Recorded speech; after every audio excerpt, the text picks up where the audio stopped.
the home of the Royals.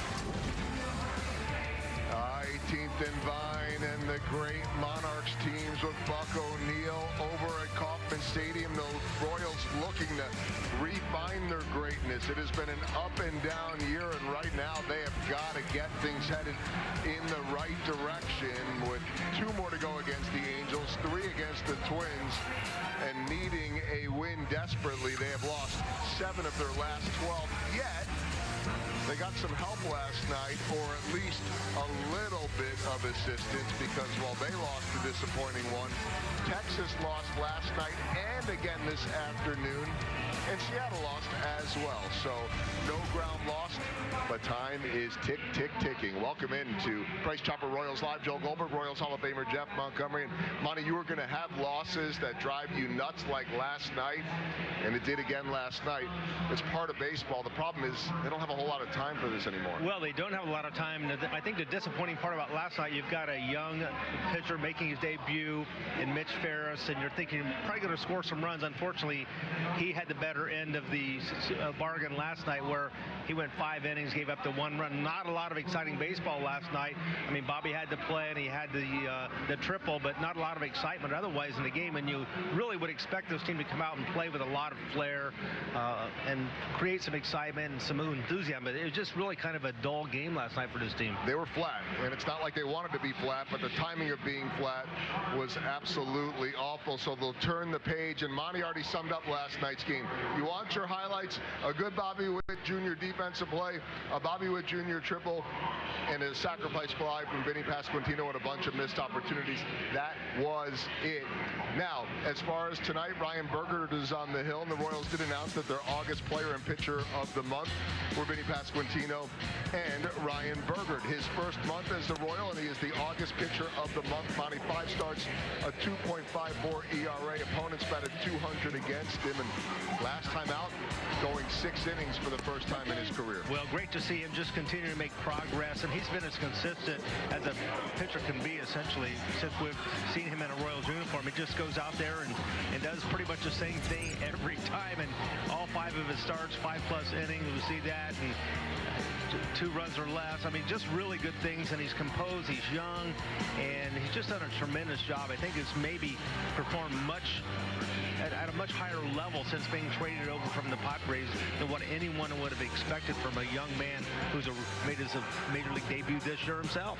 I loved all the hugs in the dugout when he came out after that last start. It seemed to me like a mix of truly celebrating a moment and celebrating a guy that has been huge for this rotation, while giving him a little bit of grief of saying, oh, finally you've grown up and you've made it to 6 innings. There'll be many more when you've got stuff like this from both sides. Yeah, and he's got a really good slider/sweeper that he throws to right-handers a whole lot.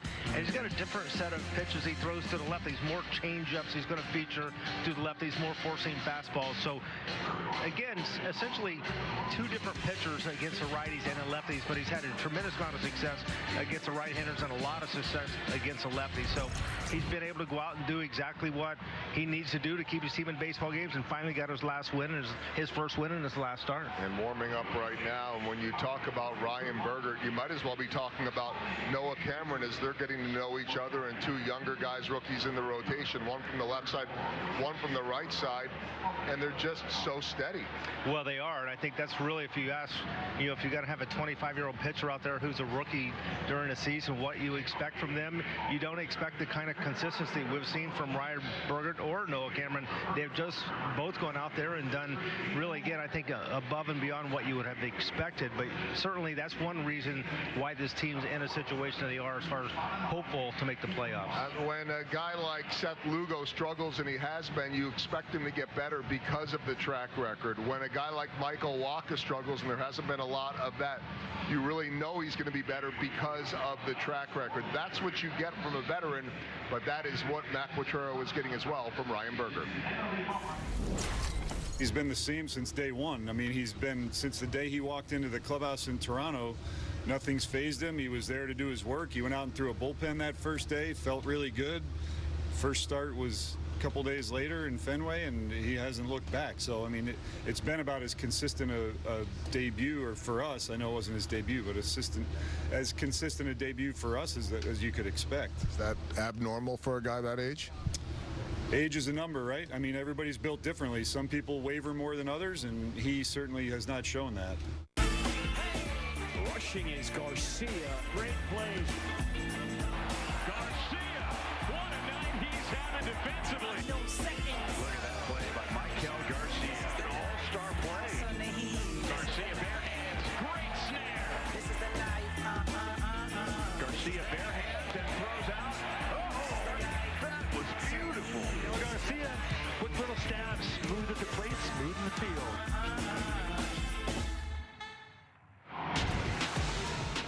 Take a look at one of the many impressive numbers for Michael Garcia.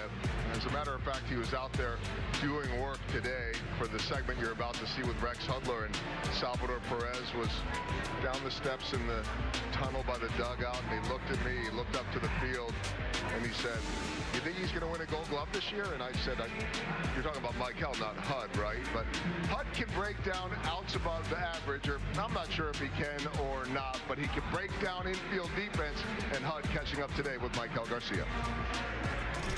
So excited to be here with Michael Garcia, having an incredible baseball season on both sides of the ball. And Michael hits it deep to left field. Back goes Green, and that is gone. He lays down the bunt. Garcia bare hands. Great play. Oh, my. That's an all-star play, without a doubt. You're playing a Gold Glove third base, Mike. We're so excited for you. Yeah, I mean, I work a lot in the practice. We all see like every angle, every play, like the plays we make in the game. I work a lot with my first couple of steps, because that's the key to get the ball, like to get forward to the ball. And I think I work a lot this year in spring training with Jose, and then that's why I play in great defense. Whether it's a bunted baseball or a top ball, you're coming and you are attacking the baseball. I take the ball with my right foot. I'm from my right foot, and then I make one step with my left and throw it. So I don't like to get it like right here, and then I have to do like 2 more steps, and I think I give a chance to the runner to get a base hit. Trying to get like a strong position to throw the ball hard, and just trying to make good throw to Vinny, because he's left-handed. So I don't want to throw this side, like, because he can hit with the runner. So I just trying to get on top of my arm, because I have a strong arm throwing like at the top. And you're running so hard in, and that ball's coming in 41.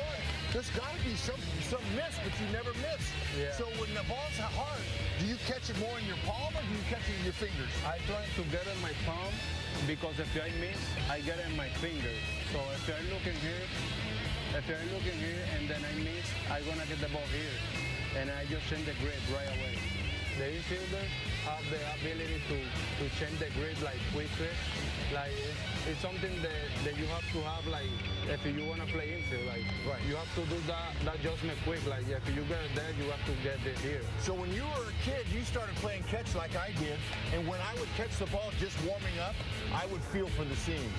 So yeah, it comes natural, right? Yeah, that's something that I worked when I was young. Like yeah, I have my uncle teach me to do this drill to get the grip quickly. So nice. I do it when I was in academy before to get to professional, and then when I made like those double play when I play shortstop, I just do that like quick, like this, and then I just start doing, and that's why I change my grip quick. Fellas, it's all about feet, it's all about your hands, your arms, but also right here too, where to play, how to get the break. There's a lot to what he's doing, and it's amazing to watch, Mikey. Thank you for giving us so much time. Have another great Appreciate game. You. All right, fellas, thank you very much. Like Rex Hudler, good job, Hud. Michael Garcia playing third base, batting cleanup. Hud, He had cleanup probably a couple times, right? Yeah, absolutely. Probably raked there too, but great job with the defense, and I know Hunt can play some defense at every position. I get the sense, Monty, that Michael could play great defense anywhere he goes as well, from shortstop to third base. We've seen him at second, but he has become one of the best third baseman in all of baseball. The key now, Monty, as we look at this lineup, one run in the last 2 games, shut out in the game started by Tarek Skubal, and not much better, Cy Young versus the guy making his big league debut coming up from Double-A last night with Mitch Ferris. Well, totally different lineup there as far as the personnel, and you see all those lefties at the bottom, 4 lefties at the bottom, which means when the lineup turns over, that's going to be 5 lefties in a row, or really 6 out of 7 lefties in a row. But I don't know if I've seen this kind of lineup, but Q's going to try something a little different. Glad to see Jack Haglund in there. Love to see him really take off right where he left off in the minor leagues. He's going to be seeing a minor league pitcher tonight. Maybe he can do some damage. Cole Reagans may be heading to the minor leagues to get a rehab assignment. We will hear from the left-hander when we come back. Aaron Judge looking to do some damage. Oh, hey, Captain. Oh, my God! Sorry. Woo! No fly zone! So fast, Bobby. Paul skis! Cannons! Tony! Living legend. We did it! Yes! Oh, this is the best! Please tell me you caught that.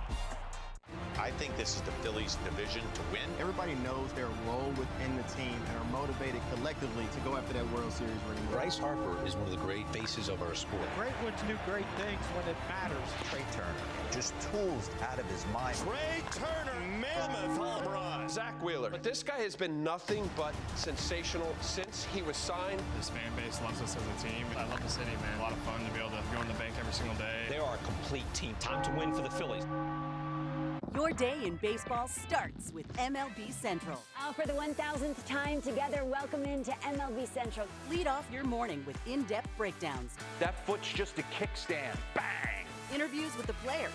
I had a coach that kind of called me an alien. Skinny guy, fast, big head. And a little bit. I don't have cologne today. Open it on your own like a man. Of everything else. The baseball day begins with MLB Central. Weekdays at 10 a.m. Eastern, only on MLB Network.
The Battle Within at thebattlewithin.org. Price Chopper Royals Live on FanDuel Sports Network is brought to you by Price Chopper. For freshness, selection, and low prices, Kansas City knows Price Chopper. And by Menards. Save big money at Menards on all your home improvement needs. It is time to introduce you to our Capital Federal junior broadcaster, Violetta Chavez from Columbia, Missouri. She came prepared and threw Royals starting pitcher Cole Reagan some fun fastball questions. Let's send it over to Violetta right now. Hi, my name is Violetta, and I'm your Capital Federal junior broadcaster. Today I'm speaking with Cole Reagans. How do you pick your walk-up song? Oh, that's a good one. My walk-up song is by Brooks and Dunn. I like country music, so I don't know how I came across it. I just got a good beat to it. My wife kind of liked it, so I went with it. Cool. You know, my cousin likes country music too. Yeah? What would your walk-up song be? I like Flowers a Lot by Miley Cyrus. Oh, that's a good one. I used to jam to Miley Cyrus back in the day. How long have you been playing baseball, and why do you like it so much? I've been playing baseball since probably, it's like 5 years old. I started with T-ball, and I love it because of, one, my teammates. It's fun to be around everybody in the locker room, you know. I enjoy that, and I enjoy competing. Which teammate would you trust to babysit your kids, and why? Oh, man. A teammate I'd trust to babysit my kids, probably Michael Waka, because he's already got one kid, and he's just super outgoing, super go with the flow. Yeah, he's just an awesome guy. I feel like he'd take care of my kid for me. Someone with experience. Yeah, exactly. Thanks, Cole, and thanks for watching.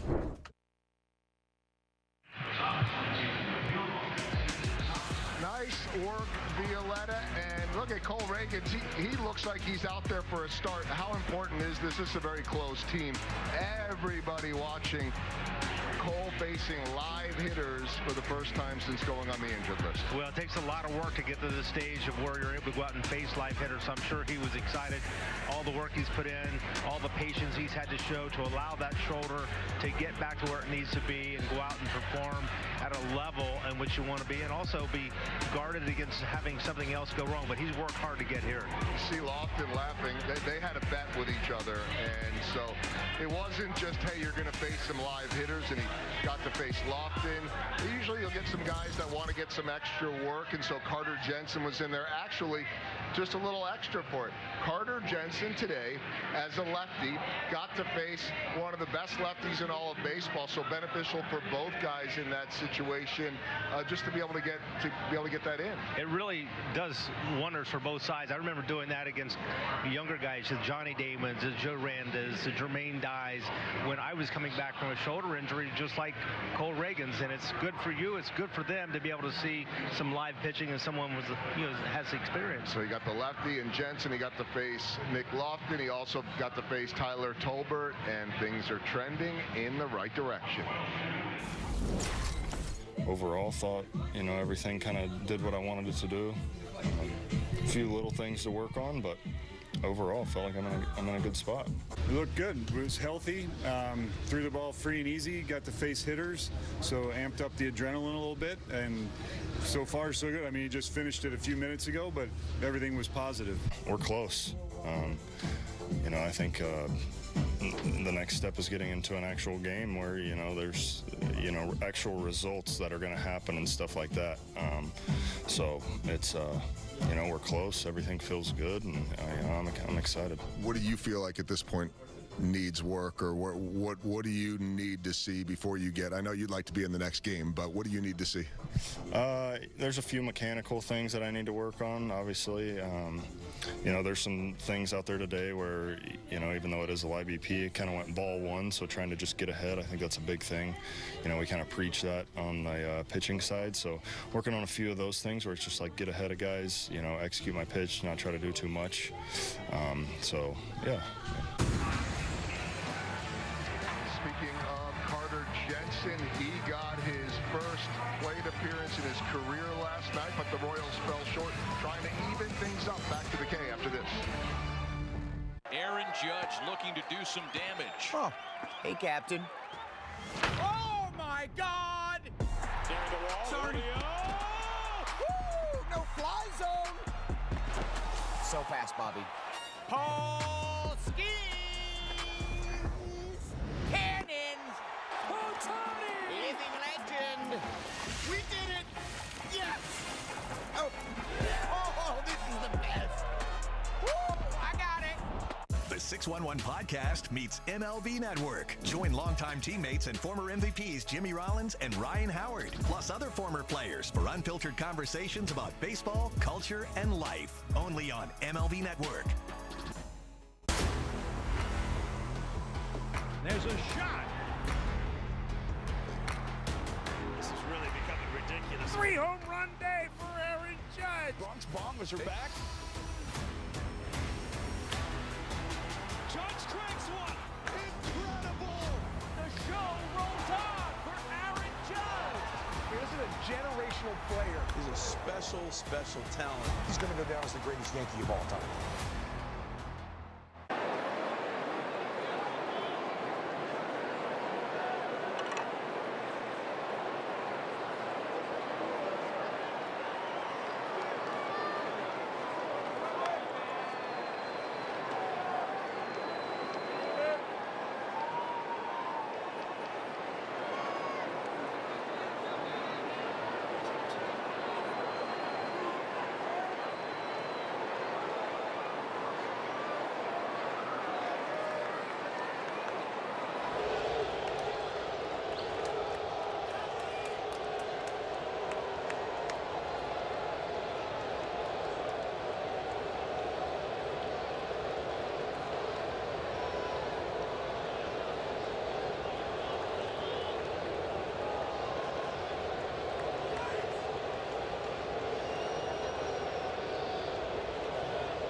Price Chopper Royals Live on FanDuel Sports Network has been brought to you by Price Chopper. For freshness, selection, and low prices, Kansas City knows Price Chopper. Back to Kauffman Stadium in time for our FanDuel picks starting lineup for tonight's game. And Ryan Bergert, yeah, he can get the strikeouts, but I think in the FanDuel picks here, the thought is that he's going to go deeper in the game, be more pitch efficient. Adele homered last night, and he is red hot.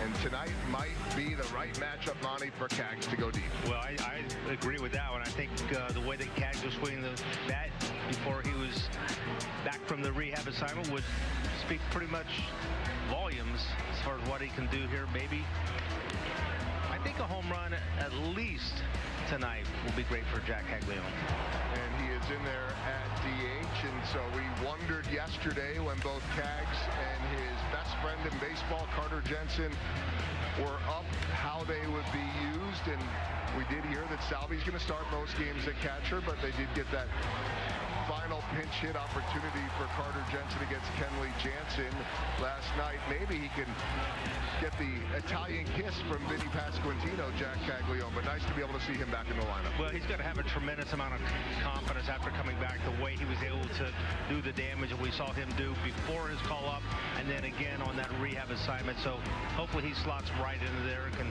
help the team put some runs on the board. All right, so Cags down towards the bottom. No pressure. Just go out there and play your game. Baseball fans, America's #1 sportsbook now offers picks for all your favorite sports. New customers can play $5 and get $60 in bonus bets, win or lose. Scan the QR code now and join it today. What the Royals need to do right now is get that offense going. Those low streaks, those droughts, what we sometimes call a virus, the Royals don't have time for a virus. You know, when that virus comes and you get sick and you say, I don't have time to be sick, the Royals have no time for that right now. And they've got to find a way to get it going again against a rookie pitcher. It did not work last night. No, it really didn't, but I think tonight's going to be a different story. Got a righty on the mound, and a guy who actually, maybe there is some evidence or some numbers to go from, because he's been in the big leagues before. He's going to be making a start tonight, but mostly a relief guy. Fastball changeup, primarily going to be the changeup, is going to be his put-away pitch, trying to miss a bats, but he's really high on the list for the Angels for the future as far as what they want to see. We'll take a look at the pitch arsenal from Dana here. We see a lot of changeups there to go along with the slider on the off-speed pitches. Not a lot of curveballs, probably more curveballs to lefties, sliders to the righties. Well, the Royals already got some help today with the Rangers losing, and they also lost late last night. What that means is the Royals are half a game behind the Rangers. Win tonight, they tie the Rangers, and they've got the tiebreaker against them, and then hopefully Seattle loses. We're going to be doing this every night. Hopefully we're doing it every night. It means they're still in it. Well, that's a good sign when we're still talking about the Royals' chance for postseason at this stage of the year, and Ryan Bergert tonight will have a lot to do with what our discussion will be after this baseball game. All right, he has been so important for the Royals. Salvador Perez will be catching him. Adam Frazier, one of a bunch of lefties in there, including Mike Yastrzemski, as we are ready for the second of three between the Royals and the Angels. 5 games left on the second to last homestand of the season as baseball is coming up on a Wednesday night. For Monty, I'm Joel. Jake and Hud have the call next. You know that feeling when you... There's certain players in every lineup that make the lineup go. Speed, power, he is a difference maker. Ketel Marte, he's done it one more time. The best second baseman in the game, that's Ketel Marte. There goes Corbin. Just incredible speed. He wants to bury people. He just doesn't want to beat you. He wants to drive you into the ground. Goodbye, Snakes alive. They're tearing the cover off the ball. We play to win. We've played that way all year. I guess this is just another example of that. We know what's in that locker room. We know the heart we have. There's a shot.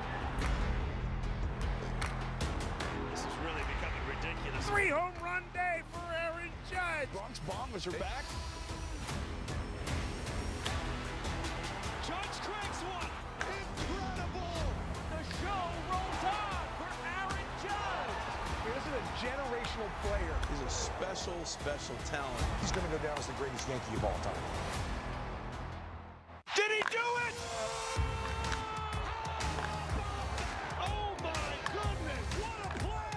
Absolute beast unleashed. You are unbelievable. Racking them up, all I do is win. Spot that hashtag like a boss. Yeah, that's how I roll. Keep on nailing it, never miss it. Back, enjoy the show. Relive the biggest plays from every game with Abby LeVar on Quick Pitch. Late nights and early mornings on MLB Network.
Sports.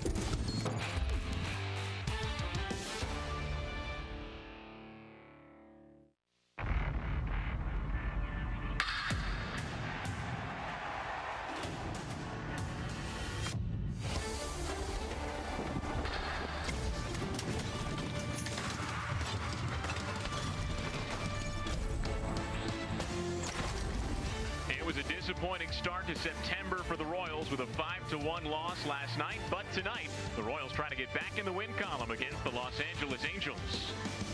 Now, if there was a silver lining with last night's loss, it's that the two teams the Royals are chasing in the standings also lost. The Rangers and the Mariners lost their games. The Rangers also lost earlier this afternoon.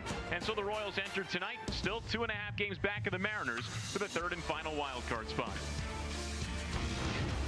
Thanks for hanging out with us at Kauffman Stadium tonight, along with Rex Hudler. I'm Jake Eisenberg. Now, the Royals did get a quality start from Micah Lorenzen last night. It's really only one mistake pitch in the 6th inning. But, Hud, it's hard to win if you can't score, and the Royals only scored 1 run on 4 hits last night. Back into that stuttering mode, and they cannot stutter anymore. This offense has got to match the pitching if the Royals want postseason.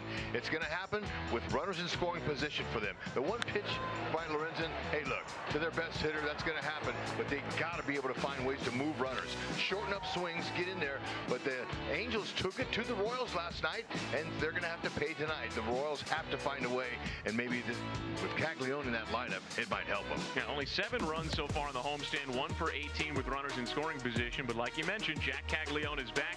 Called up a couple of days ago as part of September call-ups. He's batting 8th, and he's the DH tonight. Yeah, you know, he was killing it in AAA like he was earlier this season when they called him up. But, you know, when he did get up here, he showed some flashes. He showed some signs of that greatness in the future with the power to the opposite field and pull power. Let's hope he adds tonight. Well, the Royals offense hopes to support Ryan Bergert, who continues to roll in his rookie season.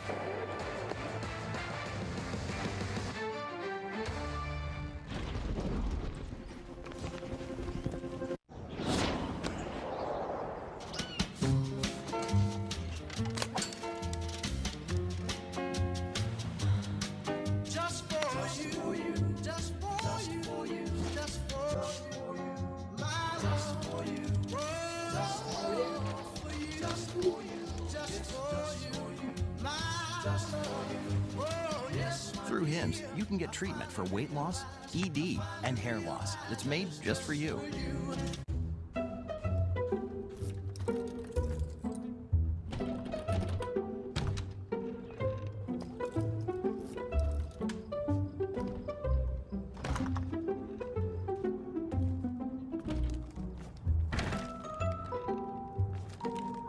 There's an easier way. From little fixes to big projects, taking care of your home is easy with Thumbtack. Download the Thumbtack app and start caring for your home today. This guy is the entire package. Struck him out! My goodness! He has a weapon for every hitter. Good luck, 99. And what I like most about him, he pitches with an attitude. They're still on their feet for Paul Skeens. Everyone wants to watch this guy. Must-see TV for me. 6'7", top 5 exit velo, #1 arm in the sport. There's a cruise missile! More fireworks! He can go out there to center field, relax, and I think this is a 30-30 guy this season.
Baseball on FanDuel Sports Network is brought to you by your local Kansas City Honda dealers.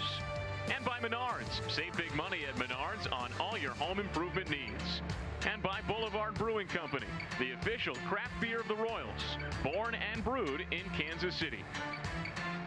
Ryan Bergert is on the mound tonight, his 6th start with the Royals. His first 5 with the Royals earned him Royals Pitcher of the Month honors for August. Take a look at what he's done at .254 ERA. You see the difference in walk rate between when he was with the Padres and now when he's been with the Royals. In each of his 5 starts, he's got at least 5 innings and has allowed 2 earned runs or fewer. He's been excellent. He's also coming off his best start so far in his entire career. 6 strong against the White Sox last Wednesday. They need him to step up and be that guy again. Consistency is what they're looking for out of him, and he has been. I'll tell you, he looked really good against the White Sox. That 4-seam fastball up above stayed in the yard, got some pop-ups and a few whiffs, and that slider down, that's going to be the combo for him for swing and miss. It's another rookie on the mound for the Angels, right-hander Caden. We take a look at his Indeed player resume. An 11th round pick back in 2022. This is his first start this season. It's the 4th start of his major league career. He has made 2 relief appearances for the Angels this year. The most recent was on May 24th. See what Bobby Witt Jr. has in store tonight. Last night, ho-hum, right? Another diving play, a big triple, and a run scored. The Royals superstar is ready to take center stage once again in Game 2 and 3 between the Royals and Angels.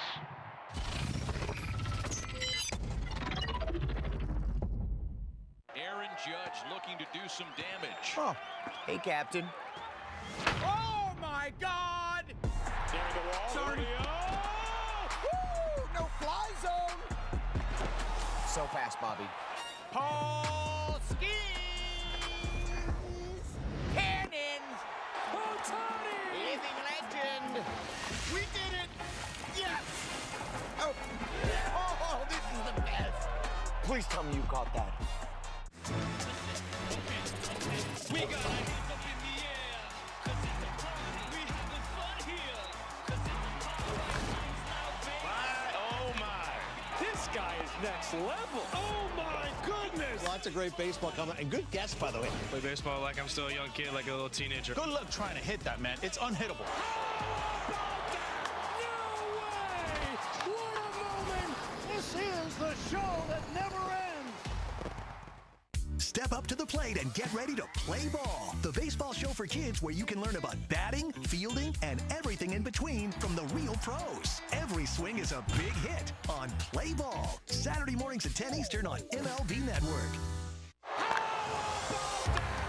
Keep on nailing and never miss it back. Enjoy the show.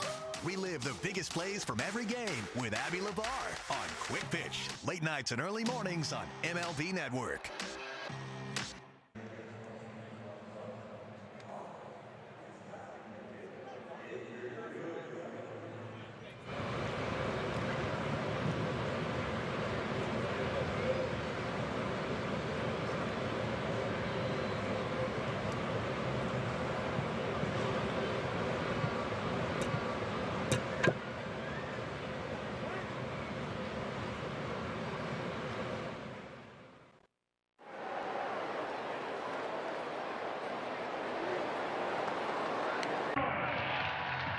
It is another beautiful September evening in Kansas City. Jewish Heritage Night at Kauffman Stadium. 82 degrees and a breeze blowing out to right field. There's Ray Montgomery. He's the interim manager for the Angels. He's got one of his big sluggers this year back in the lineup. Taylor Ward has returned after the really scary collision with the Crawford boxes on Sunday. Ward slots in third. He's the designated hitter. And Joe Adell, who had the big home run and big night overall yesterday, he's back in there batting fourth. Mike Trout is still not in the lineup, dealing with that skin infection, but he did say that he expects to be back in the lineup tomorrow. There's rookie right-hander Ryan Bergert, his 13th career start. Now his 6th start with the Royals since the trade. He's been terrific in each of his 5 times out there so far. Most impressive is his composure. He has really good mound presence. He goes after hitters, and you wouldn't even know it. In a tight situation, he's cool as a cucumber. Looks really good. We're going to show you the splits of his pitches there. You have right-handers and left-handers. The righties are on the left over here, and we're going to see more right-handers, more two-seam fastballs there. You see the sinker, and then over there against the left-handed bats, you're going to see the four-seamer and changeup, more of those. But you know, the whole thing about it is keeping the ball down and throwing strikes. His walk rate has really improved, and since he's come over here to the Royals, and he looks really fabulous. Hopefully he can put together a gym tonight. And defensively behind him is a solid defense. Michael Massey's making his 7th start in left field. He's looked very comfortable over there. Yastrzemski has 9 outfield assists. That is right at the top of the league in that category. As far as Michael Garcia, Bobby Witt, can't brag enough about them. They both are top of their division in outs above average with 21 for Junior, and plus 11 in outs above average for Michael Garcia. Looking good on the defense. Crew chief Chris Guccione slides over at second base. Brock Ballou is our home plate umpire. And on the corners, Edwin Moscoso and David Rackley. Here we go from Kansas City. And Ryan Bergert's first pitch is sent foul off to the first base side. No balls and a strike on Zach Neto. Back in the leadoff spot for the Angels. He was 0 for 3 yesterday. Was also hit by a pitch to open the game.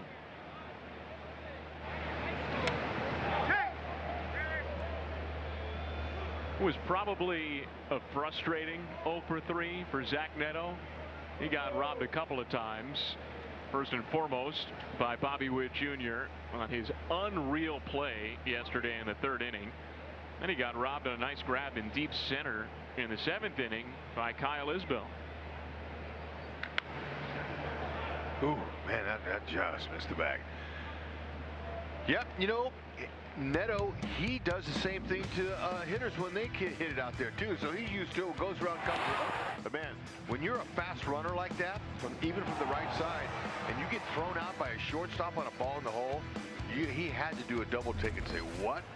How did he get that ball over there and beat me to the bag? I can't believe it. It was so special. Just tremendous arm strength. Both of those guys, it amazes me over there on that left side. And you know, no matter how many times we watch that replay over and over again, it's still stunning. Yeah, it's just the whole from his, you know, the top of his head to his toes. He's full of athleticism. He's powerful, and that plays a part of his arm, his legs, and he's got big calves. He's just a well put together athlete that is one of the best we've ever seen. 3-2 now on Neto to open the game. Doesn't quite have the gymnastic routine and body that the great Wizard Ozzie Smith had. Okay, that's the difference. There's that sweeper that Bergert's been using a lot since joining the Royals, and he uses it to get his first strikeout. 1 up, 1 down. It's a good one. It starts on the middle, on the inner half, and ends up away. Lots of times that's where he wants to put it.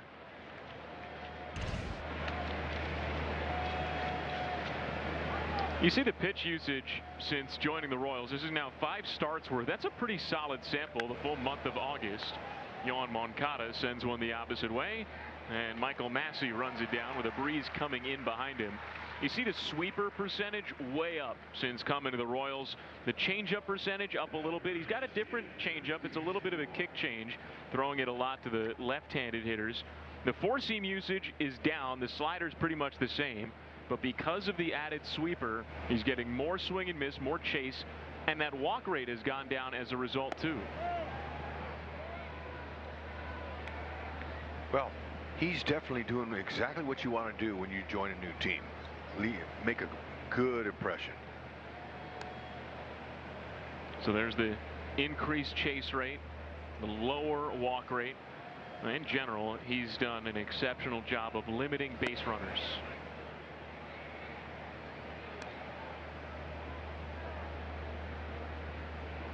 There's the newly stitched up Taylor Ward. Had a really scary moment on Sunday in Houston, where he ran into the metal out-of-town scoreboard in the Crawford box. As you can see right above his right eyebrow there, you can see some of the stitches. He got 20 or more stitches in his face after colliding with that wall. Surprised that it hasn't happened more, because it's all basically metal. We'll show it again here. Look at this. Okay, that's all metal right there. There's no padding except below. You can see there with the .com. That part of the wall's padded, but the other is not. And Fenway's the same way. So you're a little bit surprised that nobody else has gotten dinged up out there. And the difference with Fenway is that the Green Monster spans all of left field. In Houston, you have that section straight down the left field line, and then the fence juts back, so there's that corner that Taylor Ward wound up running into. And the Angels and everyone else certainly glad that he's all right. He did not play on Monday nor yesterday, but he's back in there tonight as the DH.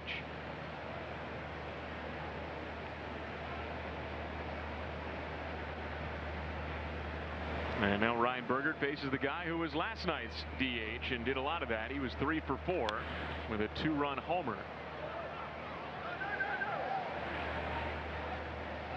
Ooh. Those high balls into the stands kind of make me nervous sometimes. I mean, that's hard enough to catch with a glove. And you got fans out there trying to protect themselves. Man, watch out.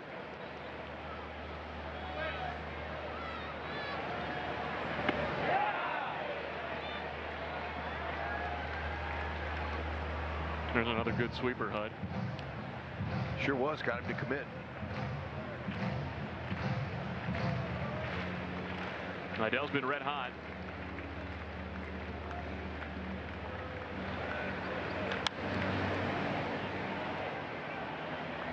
The curveball last night. The Lorenzen threw him. Had overhand spin. He caught it at the bottom of the zone and lifted it and added to the spin rate. That ball was gone the minute he hit it. Well, Lorenzen said too it was the first curveball he'd thrown all night. He thought he had something in his back pocket. A wrinkle to show Adell third time through. But Adell was ready for it. He's now got 32 home runs this season, going along with 86 RBIs.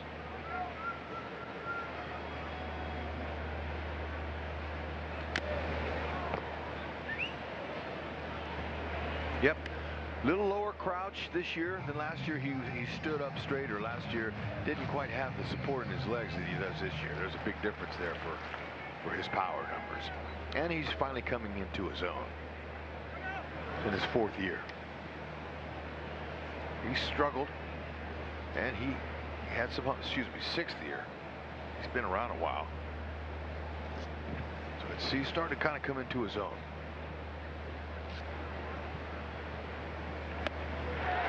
Gets him with, you guessed it, the sweeper. Couple of Ks on that pitch for Bergert in his scoreless first.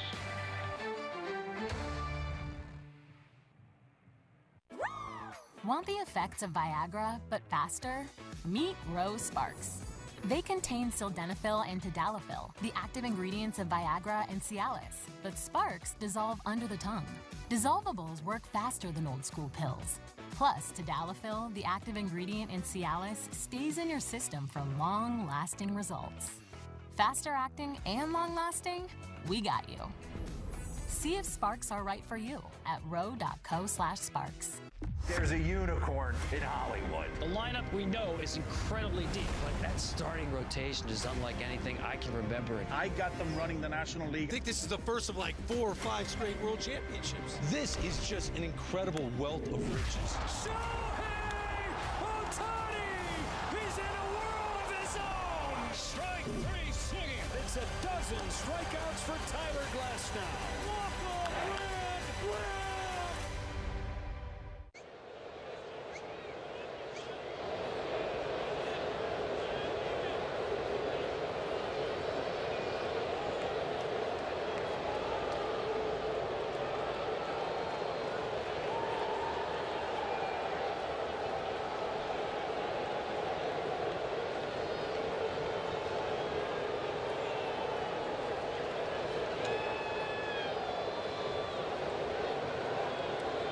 Only 1 run on 4 hits for the Royals yesterday. Only 7 total runs on the homestand. Mike Yastrzemski's back in the leadoff spot with the Royals facing a righty. Michael Massey slots in 7th. He's got a 5-game hitting streak, and this is now his 7th game since coming off the injured list. So Massey has come back off the IL healthy and has been a positive contributor. There is Caden Dana, rookie right-hander out of Ramsey, New Jersey. This is his 4th career start and his 1st this season. Okay, Royals faced a guy last night with 0 experience at all, so just let's hope they can put that ball in play and find in a hole with runners in scoring position. That's the big key. This is what Dana has done this season. Just a couple of relief outings, both of them 3 innings in length. He made his big league debut just a little over a year ago now. It was September 1st of last year. He's in a top out right about there, 96. That's about the top velo for him.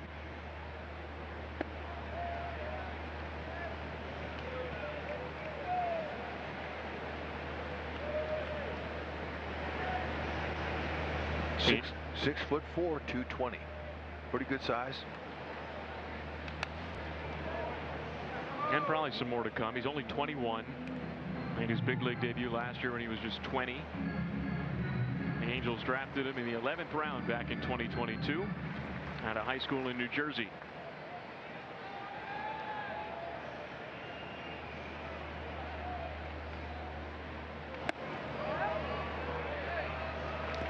Didn't get that one.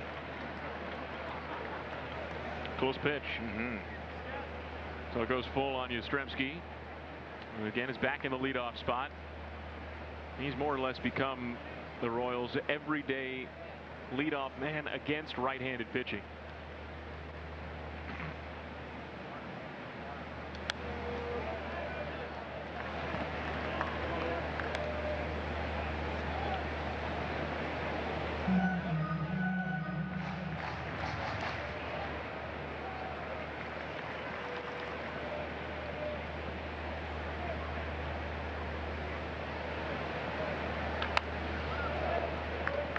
Caden Dana, that's his name, and here's his arsenal over his career. StatCast 3D powered by Google Cloud. Four-seamer, slider, changeup, curveball, cutter. There's the velo on all of them. Okay, does a pretty good job mixing up his speed, but it's going to be, you know, mainly his four-seam fastball and his changeup. Probably 2 he'll go to there, and that was a changeup that worked. Those are his swing and miss pitches. Look at that. And he's going to deal on lefties like that. You see how he holds it, almost splits his fingers like a split change. But it runs away from him. And in AAA, lefties hit 296 off him. Righties 242. Ooh, that's up and in, and it got him. And it looks like Bobby's just fine. So he becomes the Royals' first base runner. 6th time he's been plunked. That's just barely got him, though, right off the shoulder. You know it grazed the hitter when the catcher still makes the catch on the pitch. Yeah.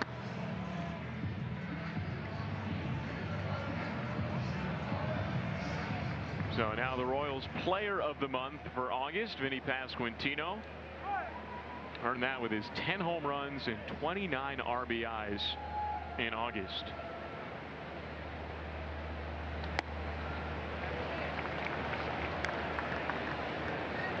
Had another RBI yesterday on a sacrifice fly that brought in the Royals' only run.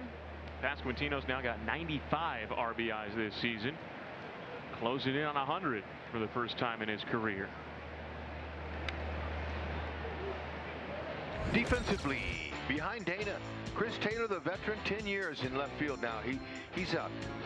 This guy's been playing all over the infield and the outfield. He's had a good mix, no question about it. The infield, Logan O'Hoppe. He's only thrown out 11 of 61 for 18%. Get a jump, go. And maybe that's why Dana's checking on Bobby over there. He's got 34 stolen bases this season.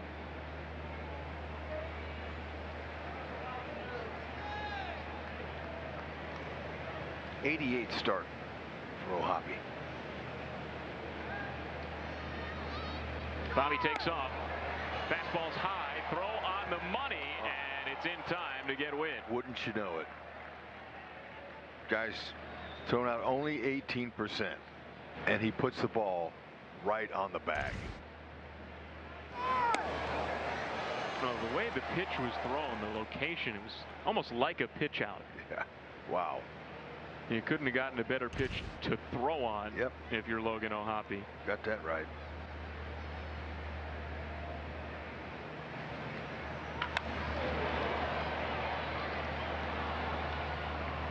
That's off the end of the bat and foul. So base is clear now for Pasquantino with 2 outs.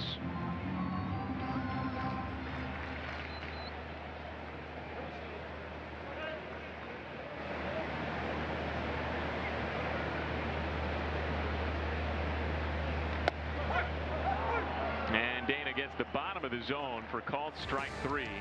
So ultimately, Dana faces the minimum, and we're scoreless through 1.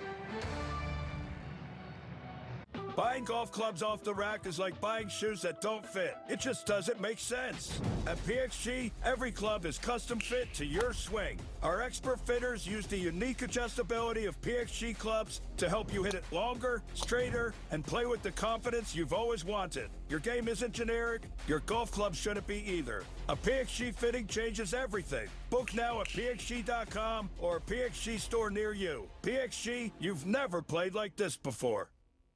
Never clean your gutters again with LeafGuard. LeafGuard's seamless design keeps leaves, pests, and sediment out while directing water away from your home, preventing wood rot and foundation decay, giving you peace of mind that your home and family are protected from water damage with the industry's premier maintenance-free gutter system. Call 844-6LeafGuard right now for 75% off installation plus $200 off your purchase. LeafGuard, get it today. Protected for life.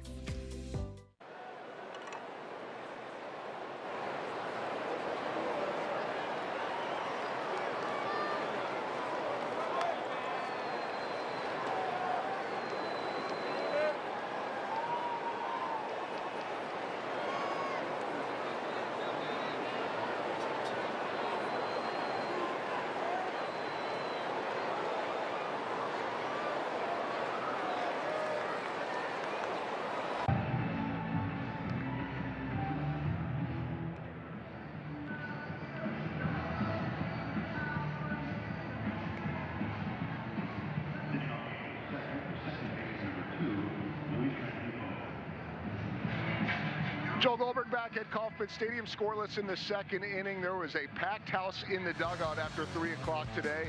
A lot of Royals players and pitchers watching Cole Reagans throw to live hitters for the first time since going on the injured list. He's been having those bullpen sessions, but today throwing to live hitters for the first time. That's a big deal. He got to face a mix of Tyler Tolbert, Nick Lofton, and Carter Jensen.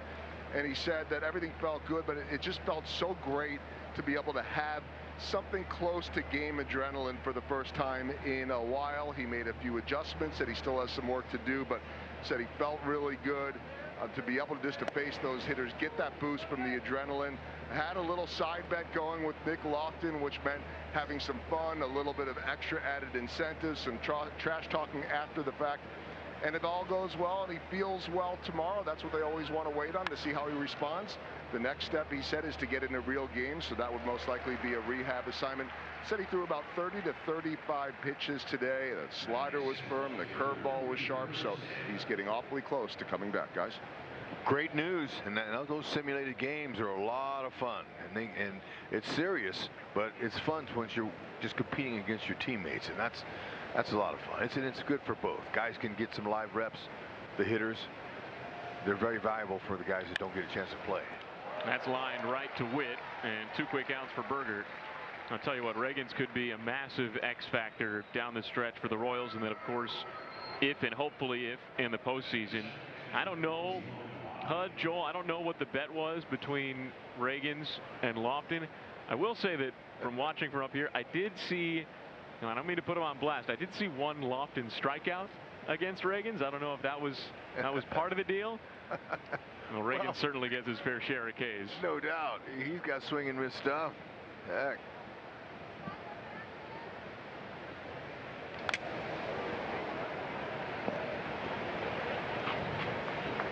A couple of catchers, Hoppy and Salvi. Certainly know what that feels like.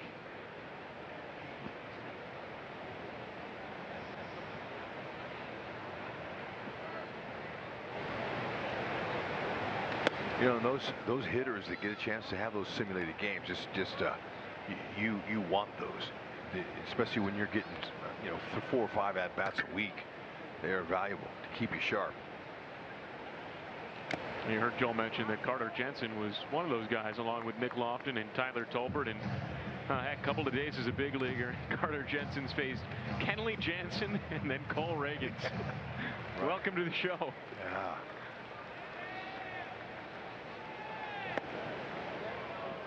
Well, Hoppy didn't bite on the sweeper. 2-2.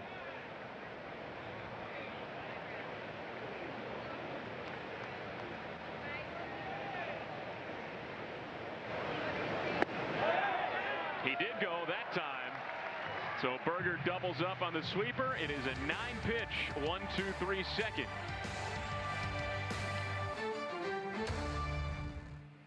If you know luxury, it's not just award-winning, it's rewarding. Saatva Mattresses supports all types of sleepers. Luxury is handcrafted and assembled in American factories and brought directly to you with our complimentary in-home delivery and setup service. Which is why over 90% of customers would recommend Saatva to friends and family. Saatva, luxury mattresses made affordable. The true West has no fences. There's an edge, but you gotta find it. Find comfort from the traditions that help define it, and the confidence from having the courage to defy it. But being brave isn't about being different. It's about being yourself. Now, we might not need more people in the West, but would it hurt to have a little more West in the people?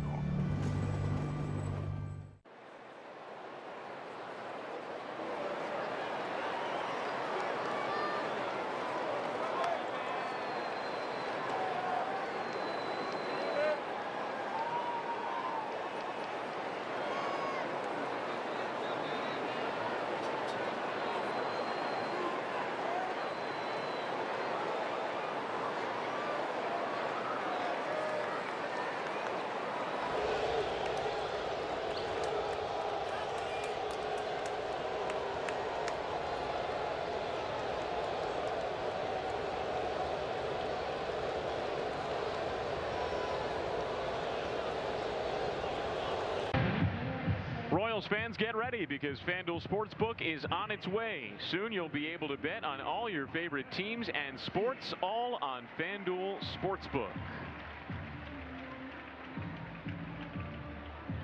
Michael Garcia leads off the bottom of the second inning with Salvador Perez and Adam Frazier to follow. Caden Dana was pretty impressive in his first inning. Couple of strikeouts, ran the fastball up to 97. That kind of velocity was a little bit unexpected.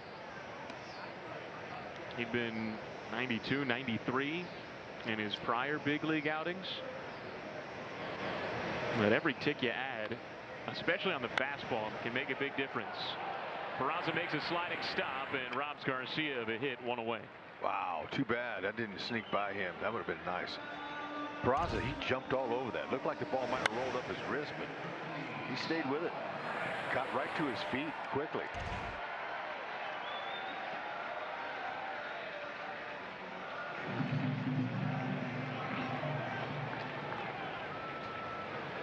Nice ovation for Salvi, who's trying to snap an 0 for 15.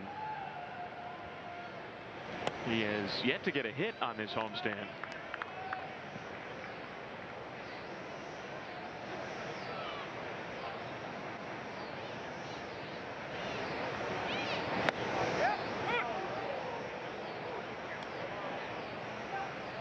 So it's been a quiet few days at the plate for Salvi. That is also true of the Royals offense as a whole. Only 7 runs in the 4 games on this homestand. The Royals as a team have hit 190 on this homestand. They do have 4 home runs in 4 games. That's accounted for most of the offense. And the Royals have gone just 1 for 18 with runners in scoring position. Yep, doing a little bit of what they did early in the season. Big swings and not much to show for it.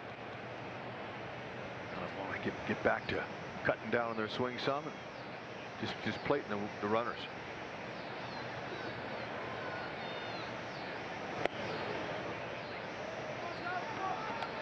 Overthrown, full count. Well, the Royals offense struggled the first half of the season. Since the All-Star break, it has been one of the better offenses in baseball. And it certainly need more of that down the stretch now with 24 games left.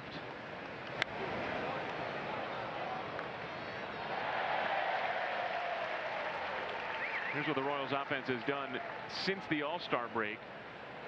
You see the record overall has been among the best in baseball. Just under 5 runs a game.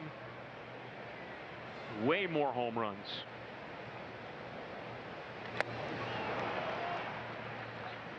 That's 3 Ks for Dana now.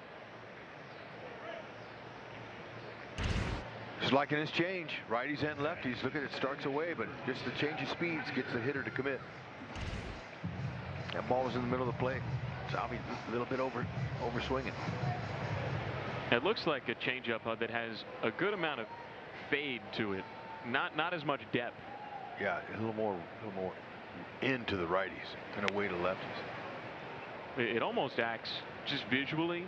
It almost looks like a sinker, like a 2-seamer, but obviously a little bit slower. Yep.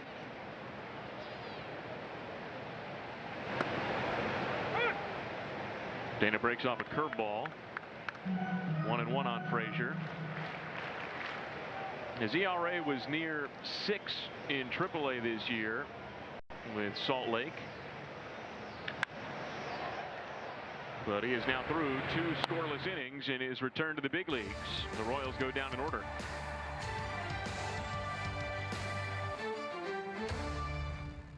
Off Base is coming in a brand new format. Join Lauren Gardner and Xavier Scruggs as they explore all the baseball buzz across social media, pop culture, and around the majors. The Off Base Podcast, all season long, only on MLB Network. Catch up on all the baseball action with a triple play. Kevin Millar, Ryan Dempster, and Sierra Santos. 3 hosts joined by baseball's biggest stars for the best interview in baseball. Intentional Talk. Weekdays only on MLB Network. Every game night is a chance to go big with MLB Big Inning. Turn on baseball's only nightly show that brings you the biggest plays of the night, live and commercial-free. Strikes him out. No one stacks more clutch plays into one live show with up to 4 games on a single screen. Out of here! He is on fire.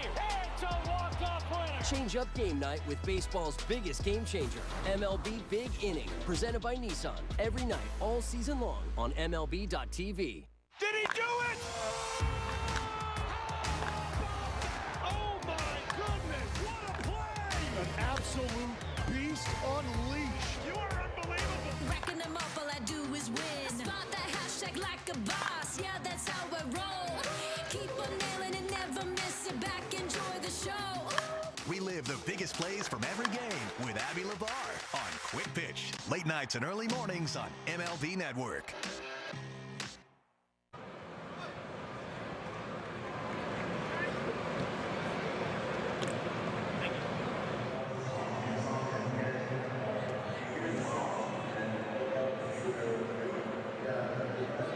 Starter Ryan Bergert has some success. He struck out 3 guys with a sweeper. Check it out.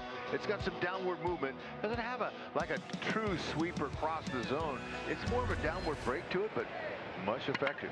No question. Berger's through 2 scoreless innings now. Oswald Peraza tried to bunt. You don't always see a foul bunt into the seats. But Peraza popped it up over the netting. Fans are happy with the souvenir. 0-1. 8-9-1 for the Angels in this inning. We're still looking for the game's first hit. Both teams have each had 1 base runner. Bobby Witt Jr. was hit by a pitch back in the first inning. Taylor Ward drew a 2-out walk in the first inning. And both teams went down in order in their respective second innings.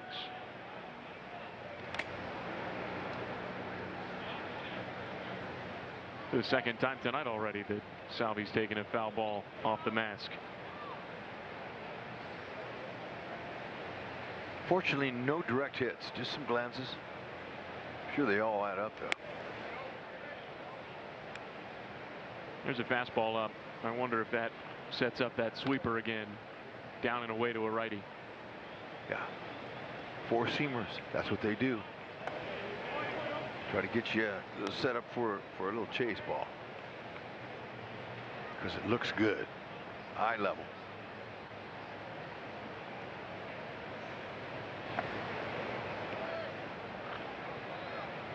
So slider and sweeper down and away. Peraza didn't chase. That four-seamer at the top of the zone can be a weapon too. Bergert does get really good ride on his fastball at the top of the zone.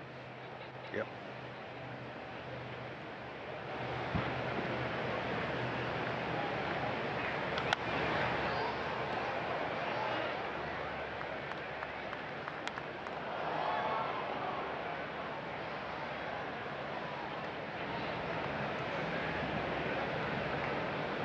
Bergert only needed 9 pitches in the second inning.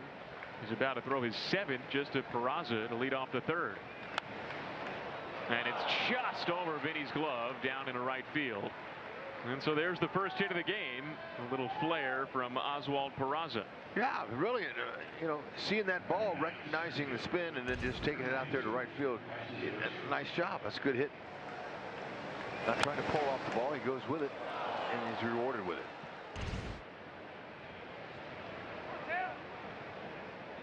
Leadoff man on for the Angels.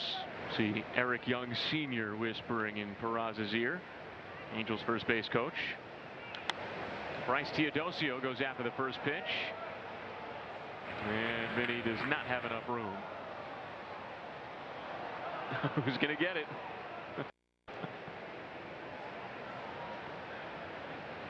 Well, Bergert's allowed 1 hit tonight, but in general he's done a tremendous job limiting hits. 192 opponent average this season. That's the list in Major League Baseball among everybody that has made at least 10 starts.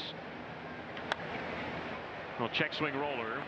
This is only good for 1 out, and Frazier makes the play. So Bergert entered tonight tied for the 6th lowest opponent's batting average by any pitcher in baseball that's made at least 10 starts this season. See names like Tyler Glasnow and Carlos Rodon, guys that are known to be stingy. Jacob Mizorowski with electric stuff. Freddie Peralta's an ace. The 2 guys, by the way, right after Ryan Bergert on that list are Jacob deGrom and Nathan Eovaldi. Ooh, yeah, big names. No, that'll tell you a little bit about the success he's having and his pitches. But you know, his makeup comes into play a lot. That's called mound presence, the way he carries himself. He's very tough, and he challenges hitters. He's not afraid. He goes after him, and that helps him. There's another chase, and on the sweeper too. So Bergert's ahead of Neto.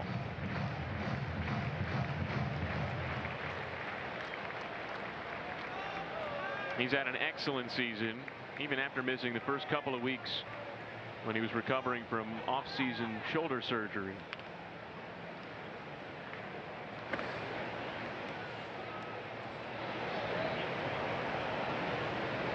Same draft class as their starting pitcher tonight. They were both taken in 2022. Neto was the 13th overall pick in that draft. Angels got him out of Campbell University in North Carolina. And Caden Dana was an 11th round pick that year.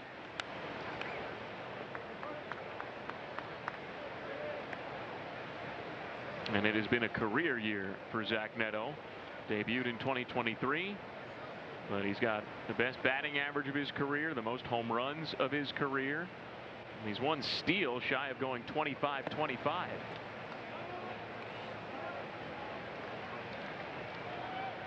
.321 hitter with a runner in scoring position is not shabby either. You know, I'm glad you mentioned that, because that was the exact same thing that you said last night, right before Bobby Witt Jr. made the play that he did. Yeah, he hit it in the hole, tried to add to it. Jr. said, So how about some deja vu? Yeah, saved a run.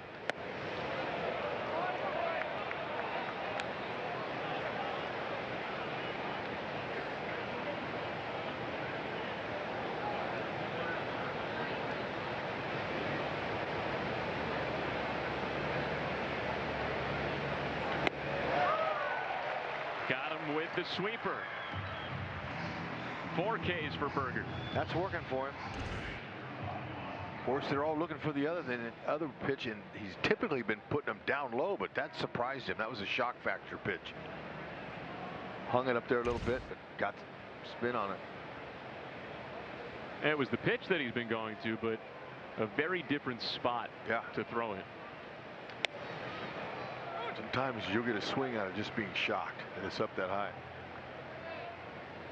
So now Moncada, who's in his 10th major league season, first with the Angels, broke in with the Red Sox, then 8 years with the White Sox.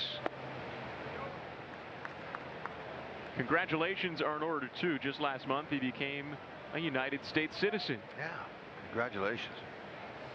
And quite the journey from Cienfuegos in Cuba to the United States. Initially went to Ecuador and then established residency in Guatemala. That was 11 years ago. And then he was able to sign with the Red Sox from there.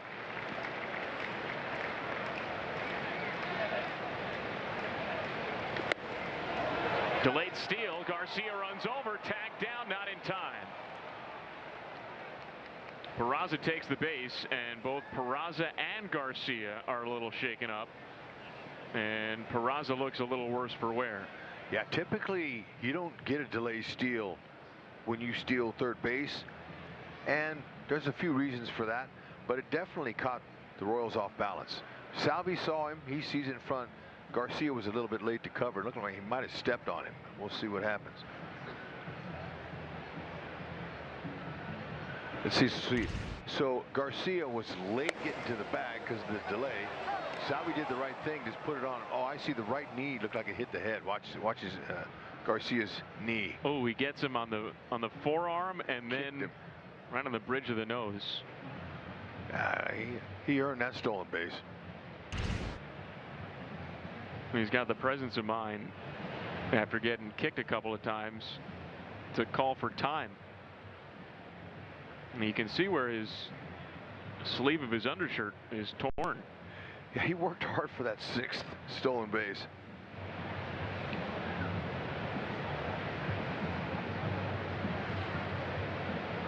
Just making sure the eyes are okay.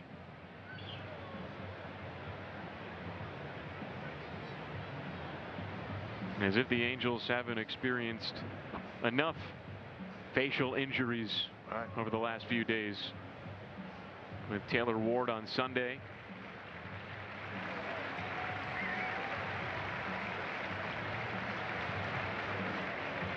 All incidental.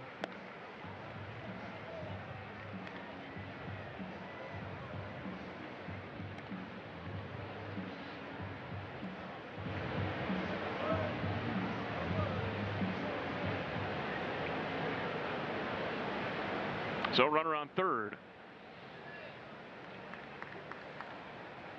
And now 2-2 on Moncada.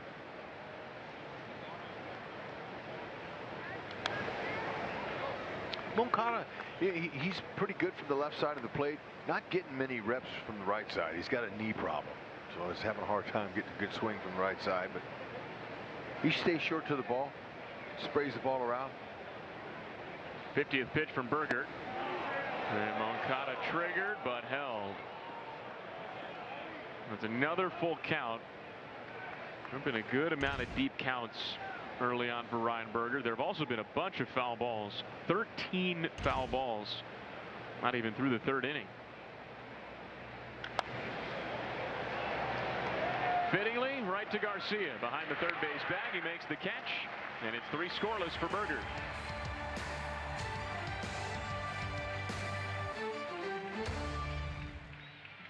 The 611 podcast meets MLB Network. Join longtime teammates and former MVPs Jimmy Rollins and Ryan Howard, plus other former players for unfiltered conversations about baseball, culture, and life. Only on MLB Network. The MLB Network podcast is here. Join your favorite on-air personalities for unique perspectives, in-depth interviews, and untold stories from on and off the field. The MLB Network podcast, presented by New Balance, Sundays at 11:30 Eastern. We got our hands up in the air, 'cause it's a party. We having fun here, 'cause it's a party. Oh my! This guy next level. Oh, my goodness. Lots of great baseball coming. And good guess, by the way. Play baseball like I'm still a young kid, like a little teenager. Good luck trying to hit that, man. It's unhittable. What a moment! This is the show that never ends. We got our hands up in the air, 'cause it's a party. We having fun here, 'cause it's a party. Oh my! This guy is next level. Oh my goodness! Lots of great baseball coming. And good guess, by the way. Play baseball like I'm still a young kid, like a little teenager. Good luck trying to hit that, man. It's unhittable. What a moment! This is the show that never ends.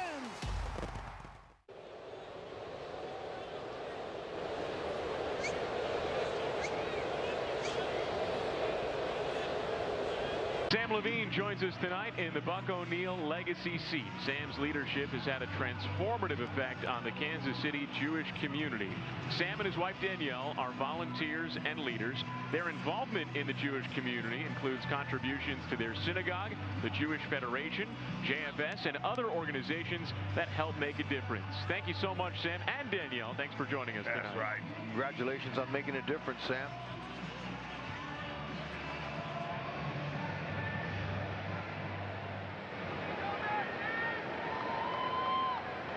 The Royals are still looking for their first hit against Caden Dana. Maybe it'll come from Michael Massey, who's got a 5-game hitting streak.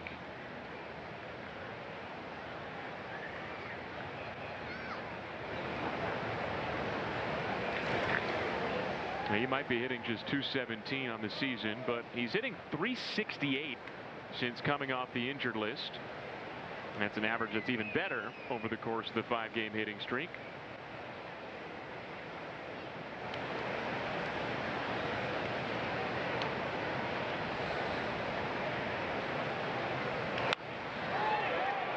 That's a flare, shallow left center, and it finds grass.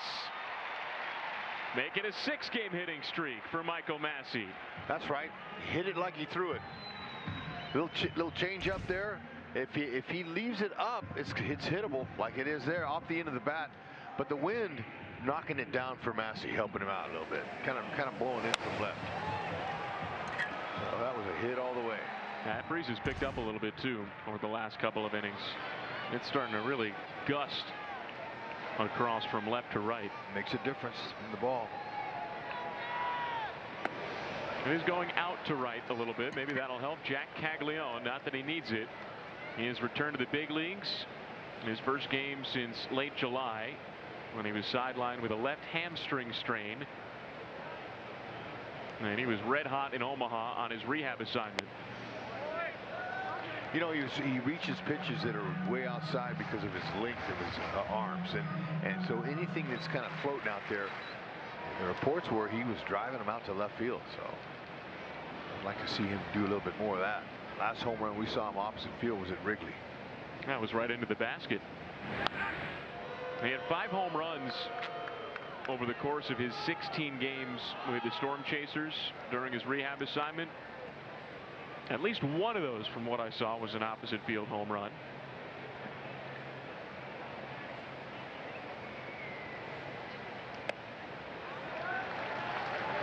(3-0). Slider in on his hands. That's good. Hey, look, take the walk if he didn't want to do anything with you. You know, watching his feet, he and Vinny Pasquantino have similar foot stance.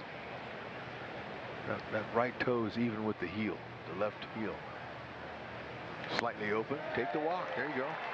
Yeah, why not? On 4 pitches, no less, and the Royals have 2 on with nobody out. So a meeting on the mound for the Angels and Caden Dana. And here's a message from Rally House. Play ball, KC. Shop the latest in Royals style with your favorite brands and throwback designs. Rally House has gear for every fan.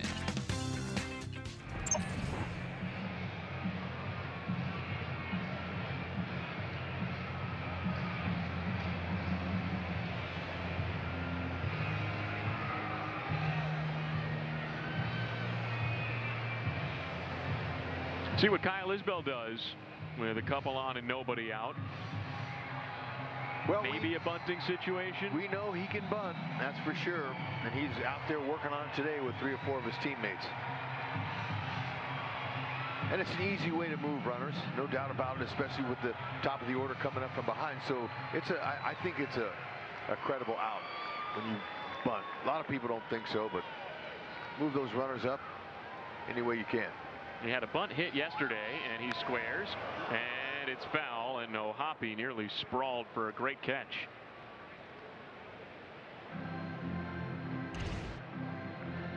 Yeah, he's got good technique. That barrel has to stay above the hands. Get that ball down on the ground. Don't want to pop up like that. Get a little easy out for them. Move the runners. See bottom right, 12 sacrifice bunts for Isbell this season. That's tied for the most in the majors. And he's going to try again. Pulls back 1-1. Some point when the infield is all discombobulated out there, when they're running to and from, the corners are crashing, you know, pull it back and get a pitch to hit and hit it one by him. That's kind of old school way of hitting against the defense. Left side's wide open. Isbell gets the bunt down. First base side. Peraza barehand pickup. It goes off Isbell's helmet and caroms into right. Massey's in. Caglione gets held at third. The Royals catch a break on a throw and take a 1-0 lead.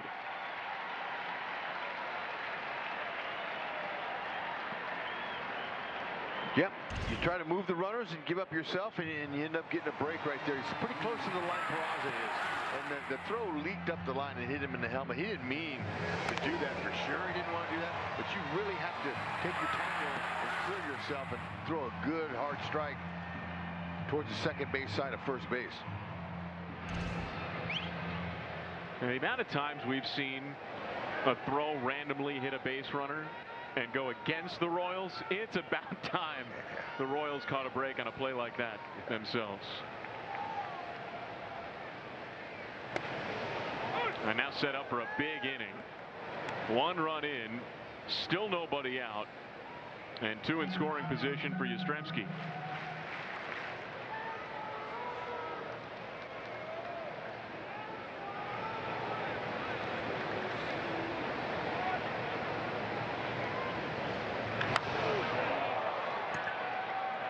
Into right field, Adell lines it up. He's got it. Caglione's tagging.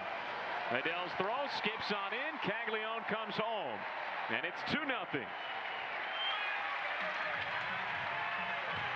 Doing the little things is what's going to make the Royals get back in that win column more consistently. There's no doubt about that, and that's exactly what they did there. They took advantage of the miscue, and way to stay with the breaking ball. That's a little 12-6 curve there, and he stayed right with it, able to go down, get it deep enough out there so Adell couldn't throw him out. So a bloop single, a 4-pitch walk, a sac bunt, and an error. And now a sacrifice fly. And all of that equals 2 runs.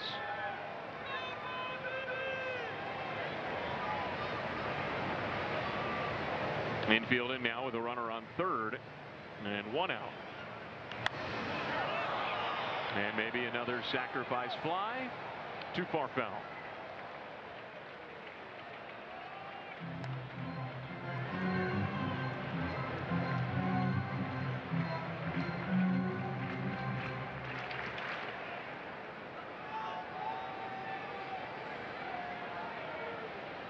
Well, the Royals were shut out on Sunday. Only had 1 run yesterday. Now they've got 2 runs in 1 inning tonight.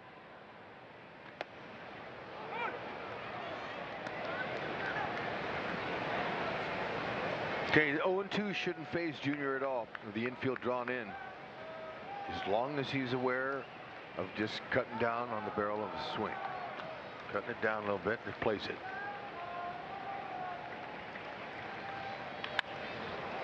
Right to Rengifo. He stares Isbell back and makes the play for the second out.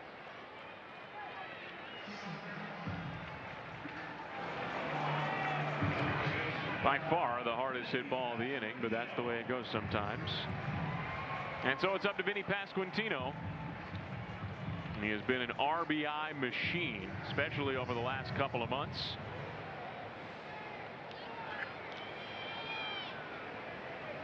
He is 2 RBIs shy of tying his career best of 97. That was last year. He would have easily cleared 100 last year if not for the hand injury.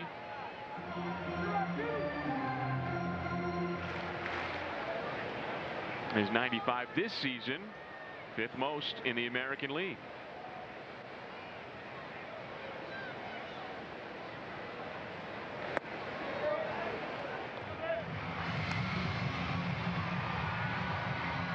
You know what dawned on me today, Hud? What's that? It's the first time that Vinny Pasquantino's played a game in September since his rookie year. Yeah, how about that? Interesting. That includes yesterday, obviously, but his rookie year in 2022, he played in September, but 2023, he had the shoulder injury and was out after June, missed the rest of the season. Then last year, the hand injury, missed all of September, came back in the playoffs.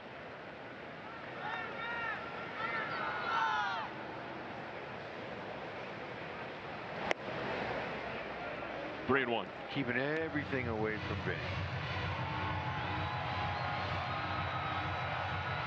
Sit on a mistake. Dana's about to throw his 20th pitch of this inning.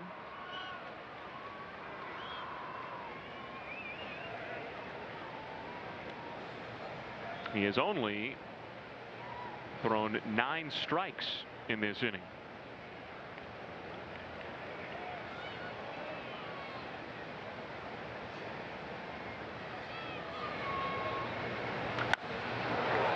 And Pasquantino got under it.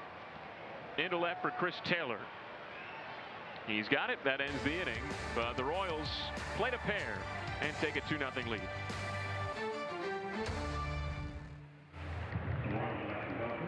Step up to the plate and get ready to play ball. The baseball show for kids where you can learn about batting, fielding, and everything in between from the real pros. Every swing is a big hit on Play Ball. Saturday mornings at 10 Eastern on MLB Network. We got our hands up in the air. My, oh my. Well, that's a great baseball comment and good guess, by the way. Good luck trying to hit that, man. It's unhittable. This is the show that never ends. Introducing baseball's all-new national pregame show, MLB Tonight, live at 5. Join Greg, Harold, and Dan, and a star-studded roster for a preview of all the night's matchups. Get a first look at the lineups. Everything looks good right now for the Yankees. First take from the players. I'm just excited to put any pair of cleats on. And the first of many breakdowns every game night. A full night of baseball starts at 5. MLB Tonight's national pregame show, live at 5 Eastern on MLB Network. Your day in baseball starts with MLB Central. Good morning. Love spending our day with you. Lead off your morning with in-depth breakdowns. Let your swing get you back to 50-50. Interviews with the players. Paul Gaines. This is game-changing, people. If I ever get the chance to do this, I'm never saying no. And a little bit. It's a scam. No one's that happy. This is a look of everything else. The baseball day begins with MLB Central. Weekdays at 10 a.m. Eastern, only on MLB Network.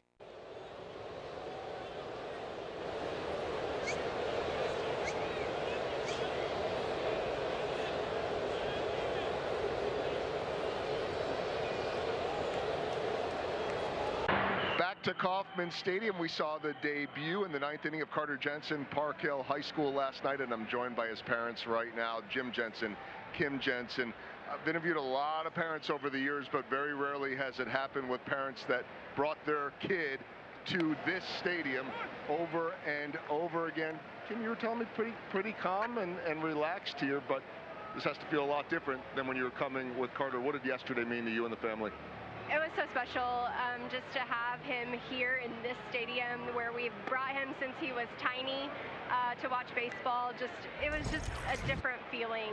Just even coming here, you know, we've been here so many times to so many games, and just pulling out of the driveway, we were like, this just feels a little bit different.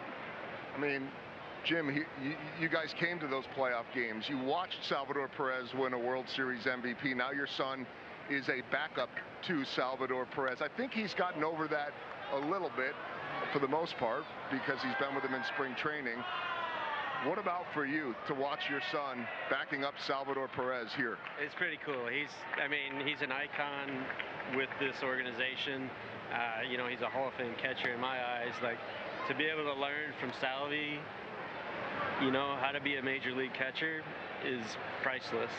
You know, our guys up in the booth, Jake and Hud, were talking about how about for Carter? First at bat, Kenley Jansen. Then he comes back for live BP today. We didn't, you know, see that. Obviously, it wasn't during the game. Facing the opening day starter, Cole Reagan. So getting some cool experience. What were your nerves like when he comes up with 2 outs in the ninth last night? Yeah, it was nerve-wracking. Just the whole experience of walking out of the dugout and the crowd cheering him on, and they had a mound visit, so the crowd got to give him a standing ovation. I mean, that's what dreams are made of. I mean, so happy for him to be able to experience that. All right, Kim, let's talk about Carter as a young kid. He is still a young kid, by the way, at 22 years old. But as that 5, 6, 7-year-old, I mean, he told me yesterday that he was dreaming of this and playing for the Royals at 2, 3, 4 years old, whatever it was. What was he like, a young Carter? He was stubborn. He just, I don't know, like he just wanted everything his way, and you know, he wouldn't be told no, and I think that's part of what got him this far is like every time somebody told him no, he was like, watch. So here he is, and proving a lot of people wrong, but also at the same time, like just making a lot of people happy and excited. And carries himself with such class, too. That's been the case from day one when they drafted him. And seems like just yesterday we had him. You guys were up there on our pregame set for Futures Night. Now the future is here, too. At what point did this become a reality? Was it when he was drafted? Was it in high school at Park Hill where you thought, okay, he could play in the big leagues, and then for the Royals? Like I said, like he had no plan B. It was, I'm going to be a baseball player when I grow up. And so we had to, you know, culture that and cultivate that in him, and you know, just believe in him. And I think when he got drafted to the Royals, it made it a little bit more real that hey, this could actually happen, knowing that not everybody makes it to the major leagues. And so it's been a wild ride. I heard a chuckle over here, Jim, when I asked your wife what Carter was like as a kid, so please add your 2 cents. I'll say he's a fierce competitor, hates to lose. Like hates to lose, and you know, I'll just say that he hated to lose, and he'll do anything he can to win. So being a competitor, and he gets it. Like I'm somewhat like that as well, hate to lose. So he definitely worked hard to always try to find a way to win. While the umpires discuss this, we'll continue to discuss Carter. He's probably not up in the clubhouse watching. If he is, though, your parents are saying great things about you, of course. But he's busy doing whatever he is doing right now. You and I were talking before we came on about the deep friendship, the brotherhood that he has with Jack Caglione. To watch the two of them around each other, you would think that they've known each other for 15, 20 years. It's a faster friendship than that. What's made those two such a good, close, tight-knit friendship? I think it's just they're the same draft class for the same year. They were in high school. They competed against each other in summer ball in high school, so they somewhat knew each other. And then when they connected, batter was hit by the pitch and did not offer at the pitch. Therefore, it's a hit batsman. The Royals are challenging the call. All right, I had Jim pause there so we could hear Chris Guccione with the explanation. As they go to New York, we'll continue that thought about the friendship with Cags. So yeah, it just took off in the fall league. Like they were on the fall league together last fall, and they just got to be really close. And then in spring training, they got even closer, and then they roomed together in Arkansas, and it just became a real good bond. And I think they feed off each other, and they learn a lot from each other, and how they play the game. So it's been really cool to see. I know Jack, we talked to him yesterday. He was really excited to see Carter here. You almost get a fifth kid now with Jack Caglione. They were talking about stepbrothers with that stepbrothers picture that they took. So just another member, I would assume now, of the Jensen family. This is truly amazing when you think about that. He is the 6th Kansas City. Here comes the ruling. Let's get that and we'll wrap it up. After review, the call is overturned. It is not a hit by pitch. It's a foul ball. Count is 3 balls and 2 strikes. All right, nice, clear explanation from Chris Guccione on that one. We always appreciate when we get those. Final thought for you, Kim. Has this all sunk in to you now? This is the beginning of what I know everyone hopes it'll be a long, prosperous career.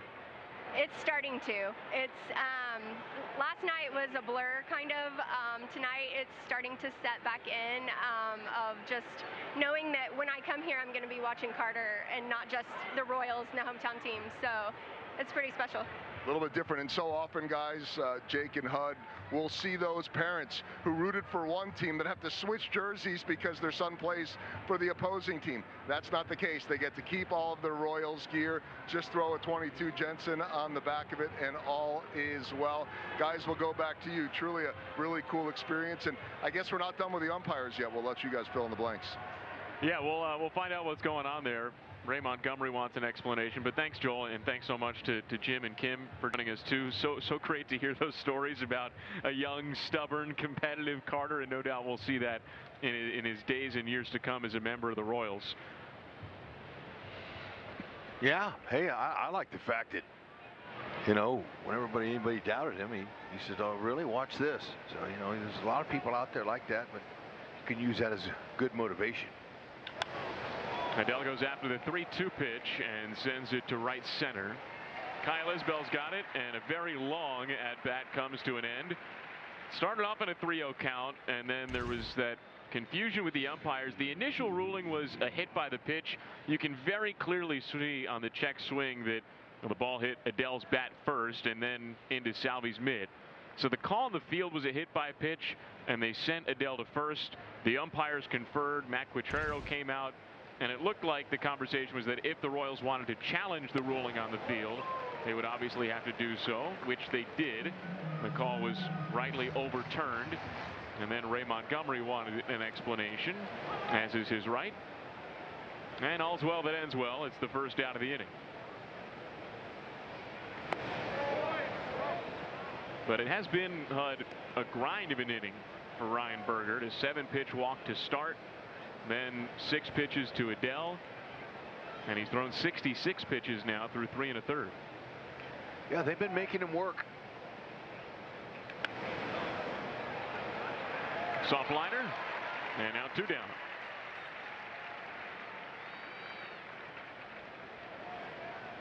I'll tell you what, one of the things that jumped out at me listening to Joel and Jim and Kim talk was, well, talking about pulling out of the driveway and coming to Kauffman Stadium, kind of feeling like it was any other day.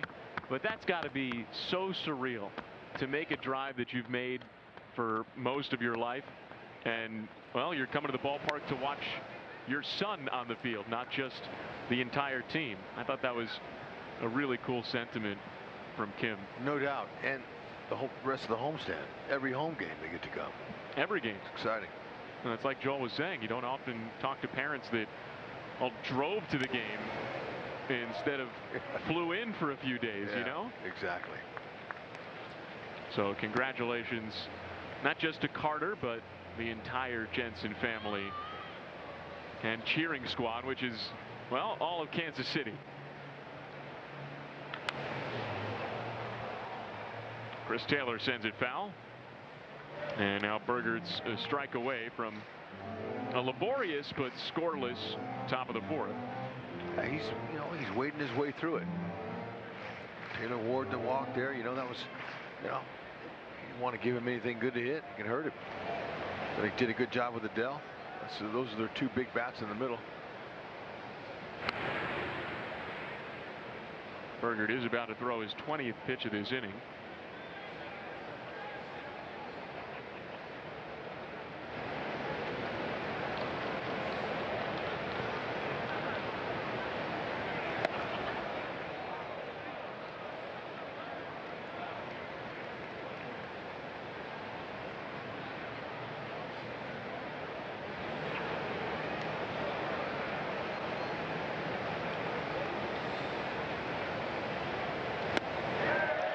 With a slider, strike 3, 5 Ks for Bergert, and he's now through 4 scoreless.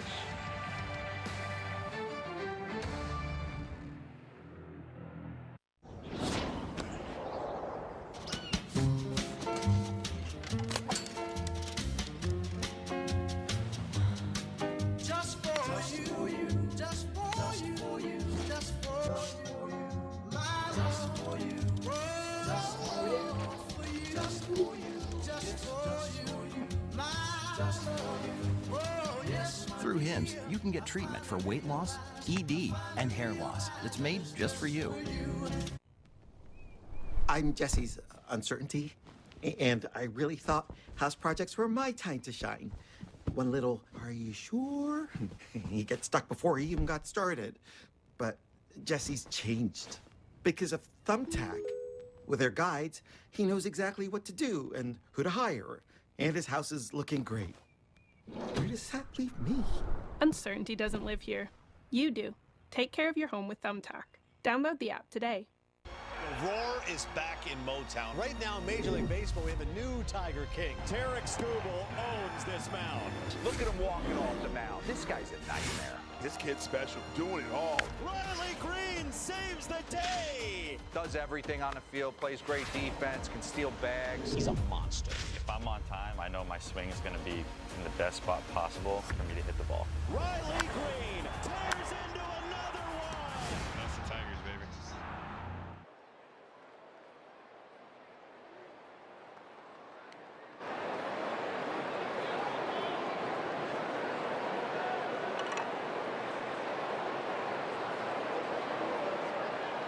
Royals fans, America's #1 sports book now offers picks for all your favorite sports. New customers can play $5 and get $60 in bonus, win or lose.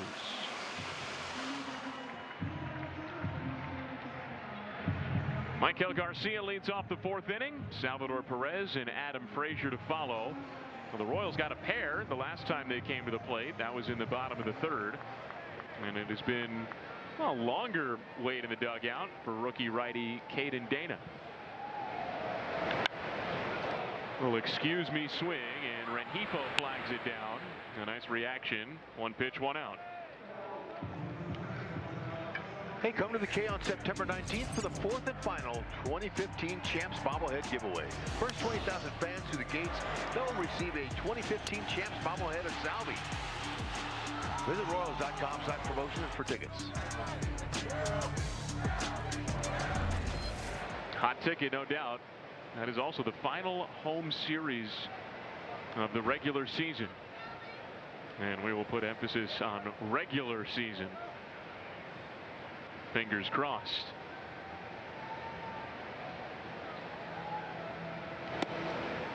Not a whole lot of hitting going on tonight by either side. Just one hit apiece.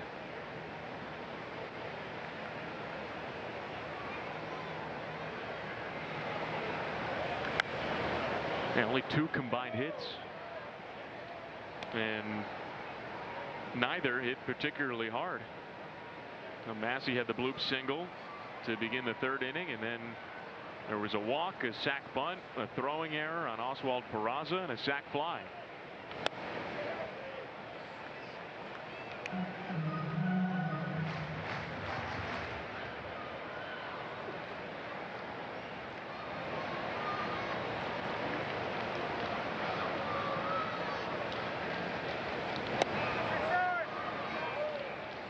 Three and 1 on Salvi. He struck out swinging his first time up. I can see that good clean base hit to right field. That'll get him all lined up. That's sliced to right center. It hangs up for Teodosio right in front of Joe Adell. Adell was right there waiting for it. And the rookie Teodosio came in instead. Let's take a look at our Liberty Mutual Insurance field coverage. This is part of the postseason picture. The Yankees and the Red Sox occupy the top 2 wild card spots. The Mariners are in the 3rd and final spot. The Rangers already lost today. They're 2 games back of the Mariners. The Royals entered today 2.5 games back of the Mariners. So you saw their upcoming schedules and their various opponents. The Rangers have a little bit of a tougher slate comparatively going forward.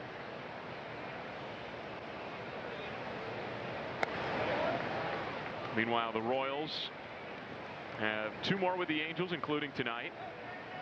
3 with the Twins this weekend. And then the Guardians and Phillies coming up on the road.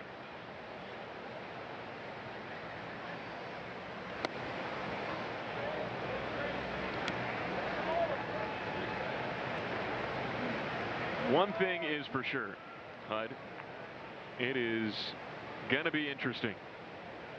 You better believe it is.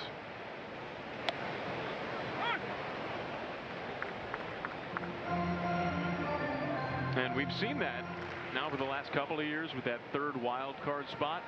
It's just that many more teams that are in the mix come this time of year. Hard shot to right, and Joe Adell, who was a Gold Glove finalist last year in right, flags it down to end the inning.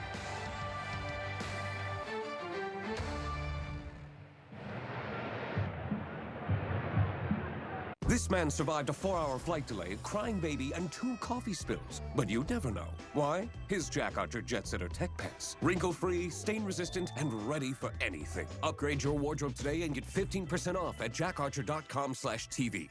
Right this second. At some diner somewhere, I'll have a... Someone really wants a soda. But that same someone doesn't want to be like the only someone to order a soda. Embarrassing. Yeah, she's looking at you. Yeah, I know the struggle is real, honey, but so are all these other... What if there were a better soda? Hun, get a Poppy. It's a soda with 5 grams of sugar. Okay. Okay, so this waitress is a genius. Can I get one, too? This is not Viagra. It's Rose Sparks. Made with 2 active ingredients instead of just 1, it dissolves under your tongue to work faster. Rose Sparks contain tadalafil, which stays active for up to 36 hours for around-the-clock results. Earn a round of applause with Rose Sparks. Connect with the provider and see if they're right for you at ro.co/OMG.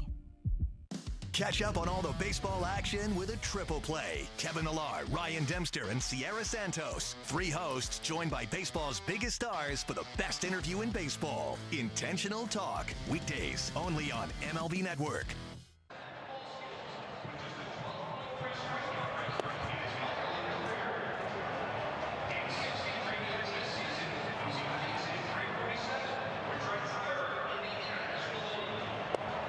Network is brought to you by Surprise Arizona. Start planning your trip to Surprise Arizona for 2026 spring training. Visit exploresurprise.com to book today. Every year when we start taking a look at those reads, it's a bit of a surprise, isn't it? Feels like it's just right around the corner, and yet also we hope it's far away. We hope there's plenty more baseball in 2025 before we start thinking about spring training in 2026. That said, though, it is never too early to start making those plans to come join us in Arizona. Got that right.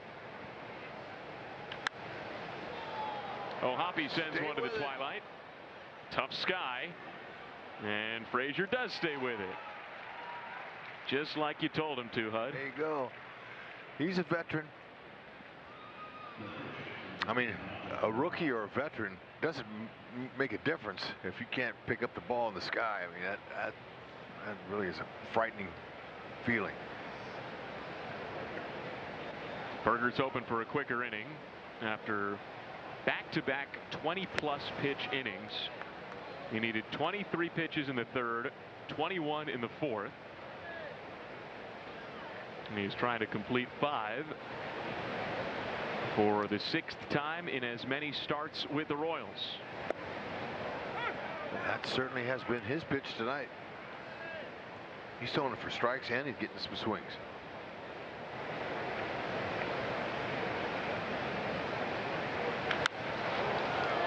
That's to deep right center. Isbell's on the run, and right in front of the warning track, he's got it.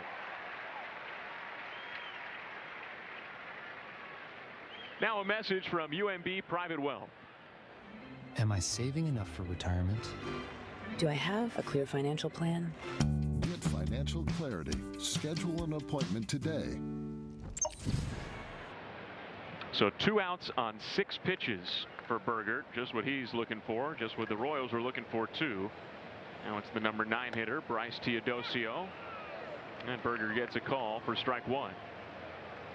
All right, are you ready for this one? Bring it. 3 Royals that have gone at least 5 innings and allowed 2 runs or fewer in their first 5 starts with the team. 3. All right. Noah Cameron.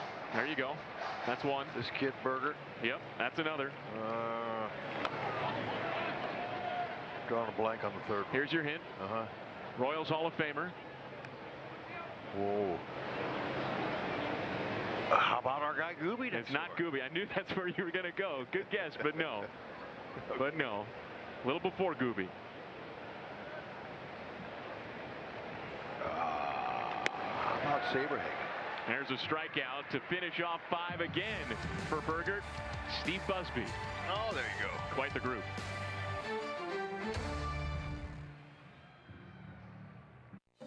People said I didn't look like your average football player. He had more of an accountant look. But I saw the field differently. And when I started wearing Warby Parker glasses in middle school, it all just clicked. All of a sudden, he's reading playbooks on the bus. Having good vision changed my life. There was also a great mentor. I think it was the glasses. Yeah, maybe. TickPick had tickets so cheap, it actually got me out to a day game. Mrs. Claus thought I was at the North Pole Supermart. Nah, I hit checkout on these ticks faster than a sleigh on turbo mode. Girl's gonna lose it. TickPick. Mythical fans, real savings. So you're going to the game, and you want to save money on tickets. You learn a trumpet, you're in the marching band. Bam, you're in. Or we use Game Time. Zone deals literally show you the best value sections. Swipe, tap, ticket, go. Game Time. Some moments are too big to miss. Did he do it? He did! 4 home runs for Kurtz!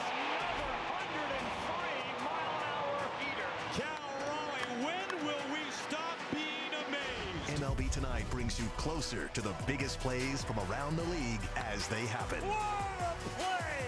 Oh, my goodness! Plus, highlights and reactions from the moments that matter most. We just got to keep doing what we're doing and go out there and play our baseball. MLB Tonight, only on MLB Network.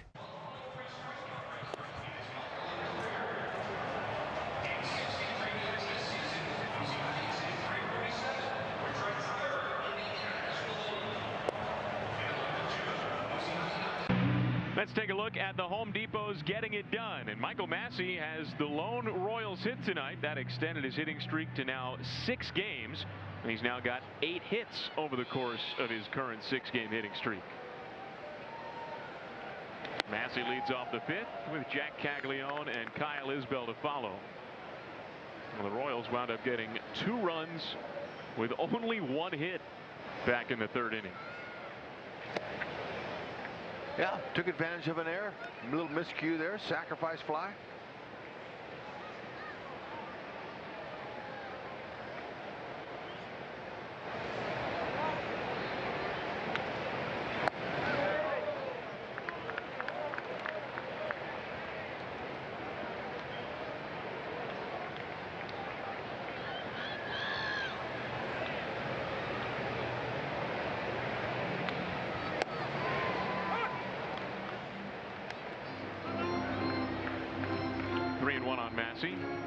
Even with the 2 runs the Royals have gotten, it has been a much better outing for Caden Dana as a big leaguer than his other 2 this season. There's a solid single. Michael Massey's 2 for 2. That's the first clean hit we've seen all night. Nicely done. Slider stayed up. He's out in front. I like the hips turn, and here come the hands. I'd like to see him put one in the seats. He's getting close. He only has 2 homers on the year, but he's got some home run pop. Well, what a difference maker he could be down the stretch. I mean, he was arguably the Royals' best hitter in the postseason last year. See if Jack Caglione can put one in the seats.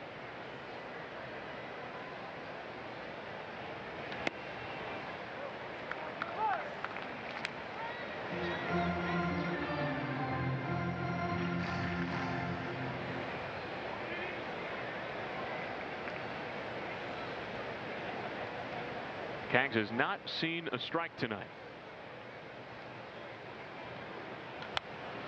There you go. I like the fact that he didn't go up there just hacking and swinging. Looked like, you know, when he first got here, he was a little bit anxious. But there's a good swing there. That's a good pitch to hit, too. Sure was. Had the right swing path. That was left center.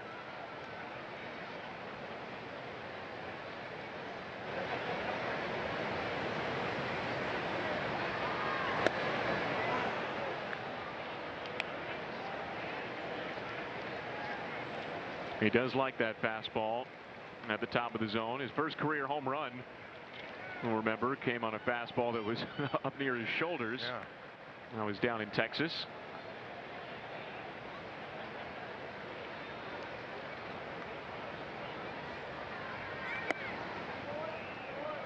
Two and two.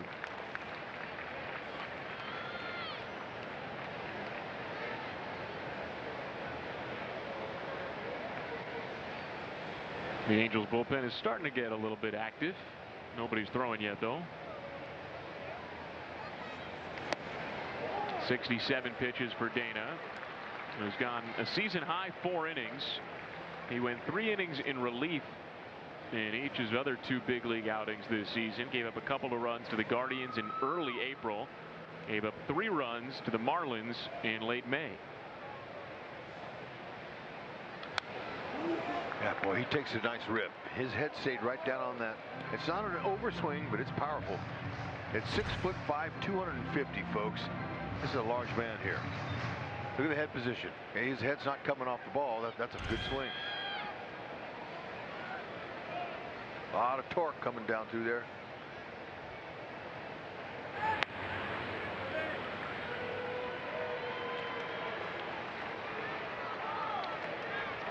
Wind is still blowing out to right field.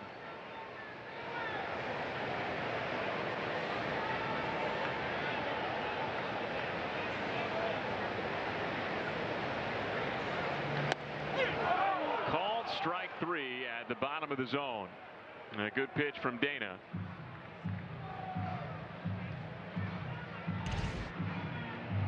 Four-seamer down. O'Hoppe wanted it up, but it just stayed down right at the knees.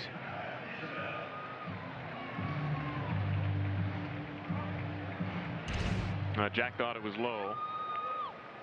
That's a perfect pitch, really. Yeah. Tip your cap. Yep.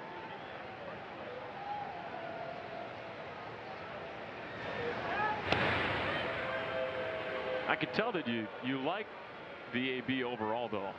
Yes, much better. Just watching him look at 4 pitches, eyeballing them, not over anxious. Not going to throw me a strike. I'm not going to swing. I liked it. Then came in here. That was a decent plate appearance. He has a couple really good controlled swings. Powerful, but not overswing. That's right to Neto, and he makes an easy double play. That ends the inning. Leadoff single, but the Royals do not score. 2-0 through 5. Catch up on all the baseball action with a triple play. Kevin Millar, Ryan Dempster, and Sierra Santos. 3 hosts joined by baseball's biggest stars for the best interview in baseball. Intentional Talk. Weekdays only on MLB Network. We missed you. Come on inside. One of the more rare feats in the history of baseball. He's going to be a perennial all-star MVP frontrunner. It's a unique athlete, a unique talent. Your day in baseball starts with MLB Central. For the 1,000th time together, welcome into MLB Central. Lead off your morning with in-depth breakdowns. That foot's just a kickstand. Bang! Interviews with the players. I had a coach that kind of called me an alien. Skinny guy, fast, big head. And a little bit. I don't have cologne today. Open it on your own like a man. Of everything else. The baseball day begins with MLB Central. Weekdays at 10 a.m. Eastern, only on MLB Network. Your day in baseball starts with MLB Central. Good morning. Love spending our day with you. Lead off your morning with in-depth breakdowns. Let your swing get you back to 50-50. Interviews with the players. Paul Gaines. This is game-changing, people. If I ever get the chance to do this, I'm never saying no. And a little bit. It's a scam. No one's that happy. This is a look. Of everything else. The baseball day begins with MLB Central. Weekdays at 10 a.m. Eastern, only on MLB Network.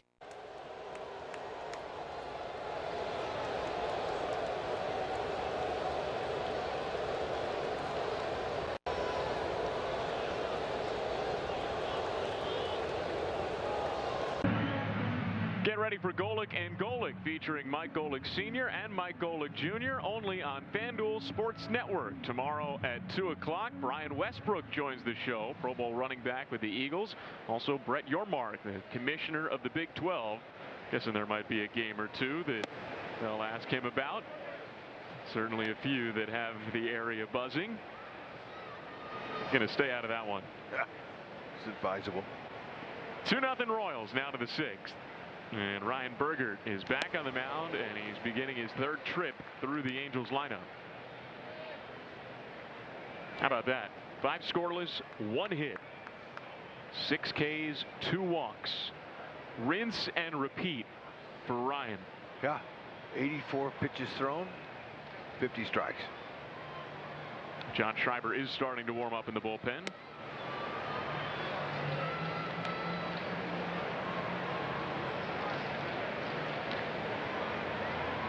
Now, Bergert did not have much issue the first couple innings. 3rd and the 4th innings were more of a grind. A lot of deep counts, a lot of foul balls.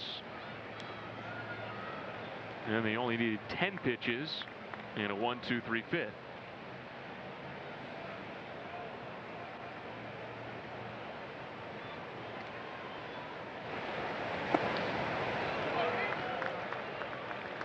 That's the 3rd walk that he's issued, and then the 2nd leadoff walk that he's issued.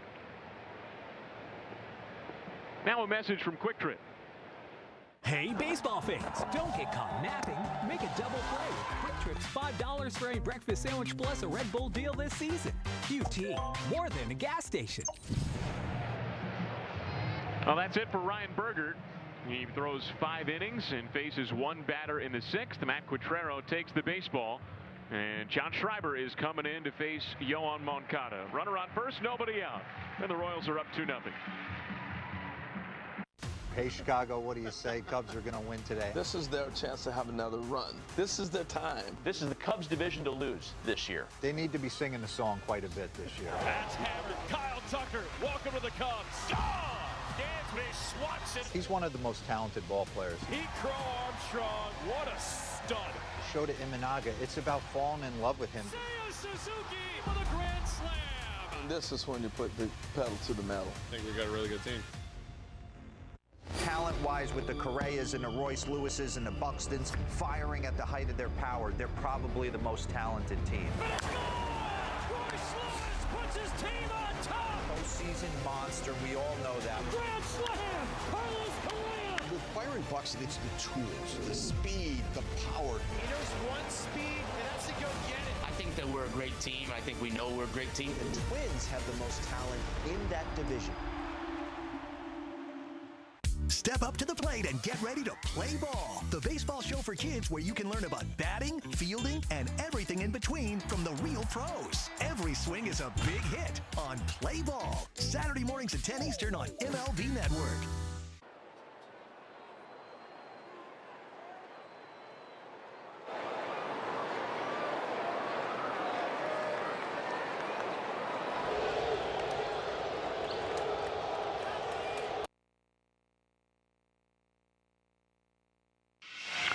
Ryan Bergert becoming a very consistent starter for the Royals. He went out there and used that sweeper tonight so well. Up in the zone, down in the zone. Heck, he punched out 6. Had a nice little strong outing there. Now let's hope Schreiber can strand his runner like he does most guys and get out of here with a win. And no matter what happens with that base runner, it is his 6th consecutive start for Ryan Bergert of at least 5 innings and 2 or fewer earned runs allowed. That's impressive, sure enough.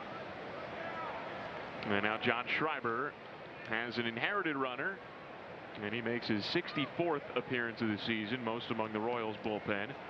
He inherits his 49th base runner of the year. That is 2nd most in the big leagues. He has been terrific when it comes to stranding runners. Is that Tim Hill of the Yankees ahead of him? Yeah. So I thought I saw that. And he's inherited 57. Wow. That's flared foul. 1-2 on Moncada. Now, really, the entire Royals bullpen has been excellent since the break at stranding inherited runners. See that strand rate, best in baseball. Garcia with a snare on the dive, to his feet, strong throw, not in time. Wow, man, what a recovery. And he got up and threw that across the diamond. Now playing a little out of position to begin with in the shift. Yeah, but look at that, snow cones. He keeps it in front, gets up, turns counterclockwise, and just barely missed it. He couldn't have done much better than that. Wow. Even though he didn't get the out, but 89.8 miles an hour on the throw. Not surprised. No. Infield hit from Moncada. 2 on with nobody out now for Taylor Ward, who has been the Angels' most dangerous hitter this season. 30 RBIs, or 30 home runs, 94 RBIs. It's his first game since Sunday when he crashed into the Crawford boxes. And tonight he's drawn a pair of walks.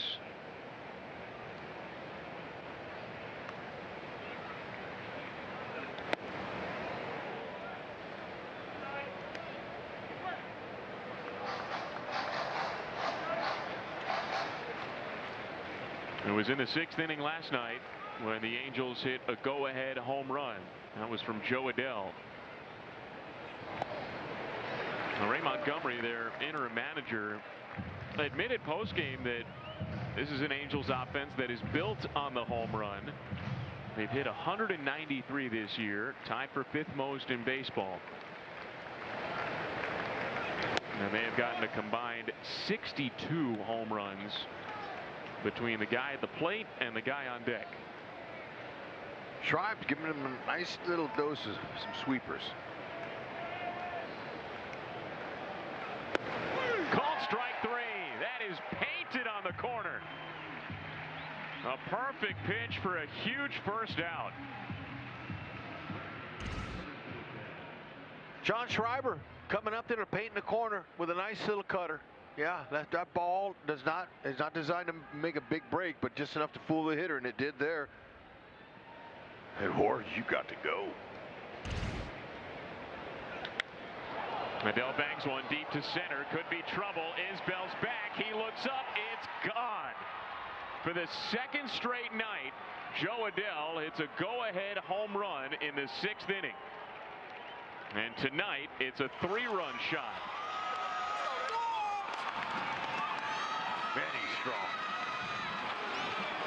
That's against that wind as well. Fastball 4-seam, trying to challenge him, and you know that's an easy swing. You see him just picks his leg up, basically no head movement at all. It's all upper body torque. This is what the Angels can do, specifically those 2 guys, Ward and Adell. And so leadoff walk, infield hit after the pitching change, 3-run homer, and the Royals trail for the first time tonight. And now Rengifo tags one to the corner. Yastrzemski runs it down with a nice leap.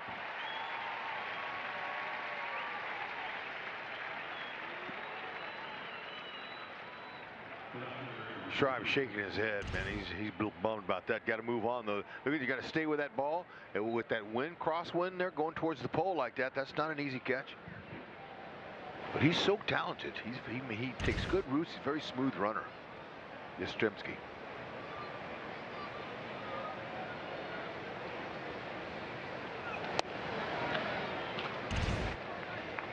Adell, 33rd home run. Top, right belt high. Went right with the pitch, 410, over the 410 sign. It has been a tough couple of nights for John Schreiber. He had a 9 1/3 inning scoreless streak entering last night, then gave up 2 runs on 2 hits in the 7th. And now he's given up 2 runs that he's charged with, and he's given up the lead as well.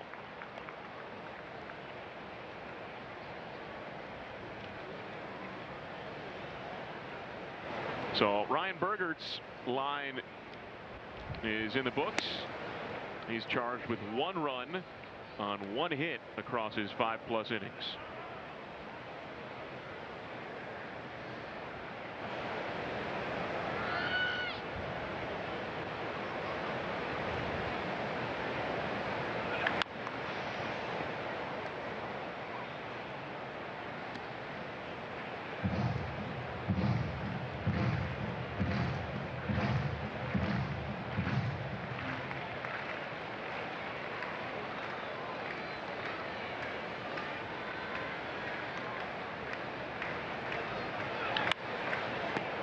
On the ground is short. And that ends the 6th. But the damage is done. So the Royals lose the lead and now trail by 1.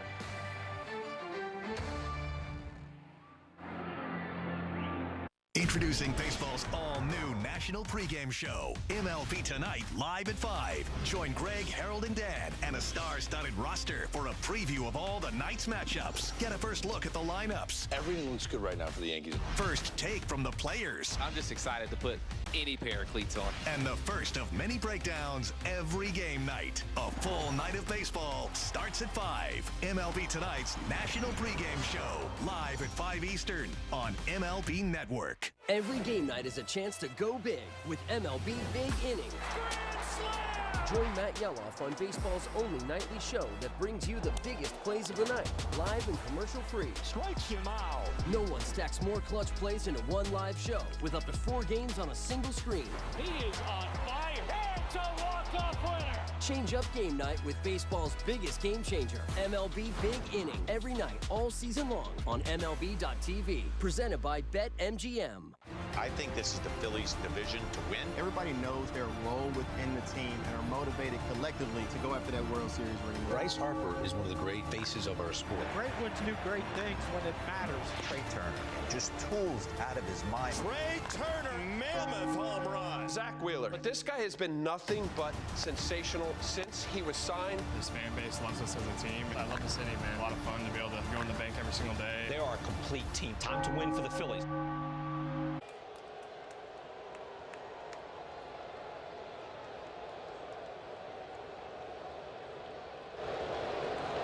Royals baseball on FanDuel Sports Network is presented by Flight, by Yingling, the next generation of light beer, and by Toyota. Visit your Kansas City area Toyota dealers today or visit them online at toyota.com. Toyota, let's go places. Second straight night that Joe Adell has hit a go-ahead home run in the 6th inning. The Royals are now down 3-2. The Angels have made a pitching change, and lefty Brock Burke is on the hill to face the top of the Royals lineup. Yeah, this young man here, he's having a good season. He's a pretty good hard thrower. Not overpowering, but he might touch 98. That's pretty much overpowering, but he'll finesse you too. He's got some good deception. He's going to use a low 90s slider, curve, pretty good changeup to righties. It's his 63rd appearance of the season. That's top 10 in the American League.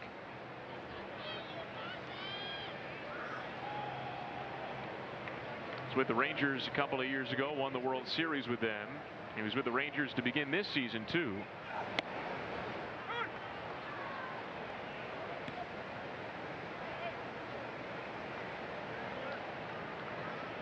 Once again, another young pitcher holding his own.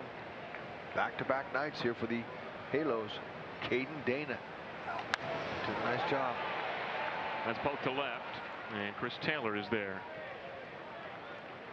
And by far, for Dana, his best outing of the season, and one of the best in his big league career. 5 innings of 2-run ball for 21-year-old Caden Dana, and of those 2 runs, only one of them is earned.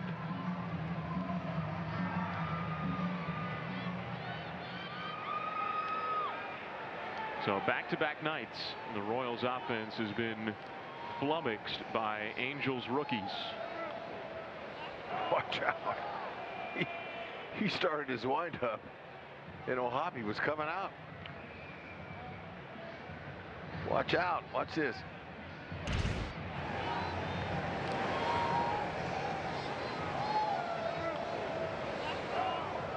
He put his head down. I'm glad he didn't follow through with the pitch. Oh, the way O'Hoppe hopped out of his crouch, put his hand in the air. He wasn't going to give Brock Burke the option to throw the pitch. He might have seen what happened in Houston yesterday with Framber Valdez and Cesar Salazar. Yes.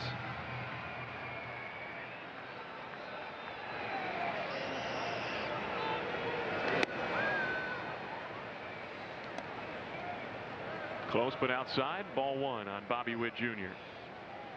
He's 0 for 1 tonight. He's also been hit by a pitch.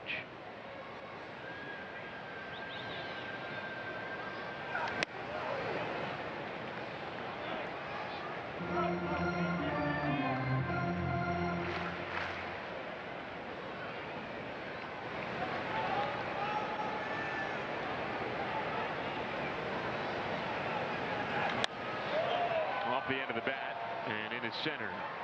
And Teodosio is there. 2 gone. Suit up this season at MLBshop.com and check out the largest selection of authentic jerseys, caps, hoodies, t-shirts, and more. Visit MLBshop.com for your Royals gear and today's special offer.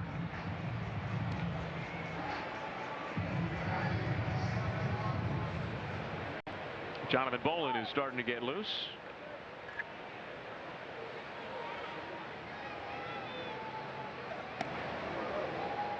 Ball 1 on Vinny Pasquantino.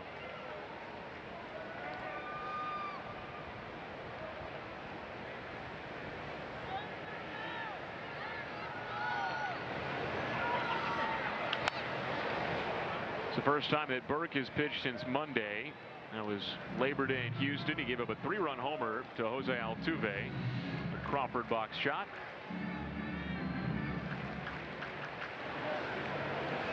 He has given up 7 home runs this year.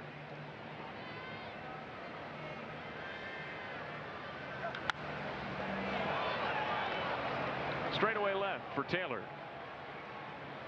So 3 outs in the air. The Royals go down in order in the 6th.